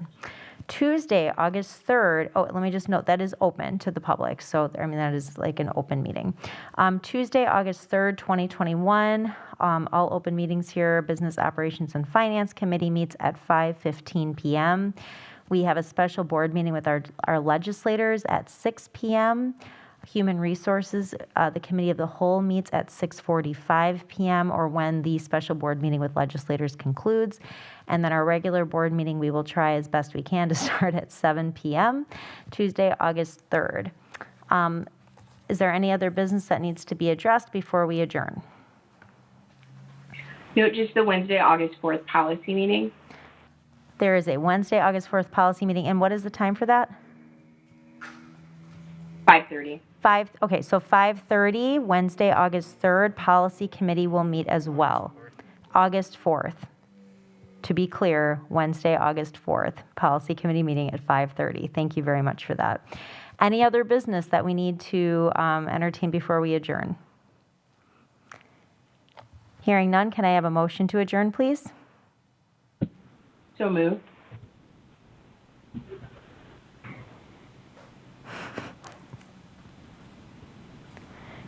I'll second. Great. Second. We have a motion and a second to adjourn. All in favor, please say aye. Aye. Great. Motion passes. The meeting formally adjourns at 9:01 p.m. Thank you all very much for your time and participation this evening, and have a beautiful night.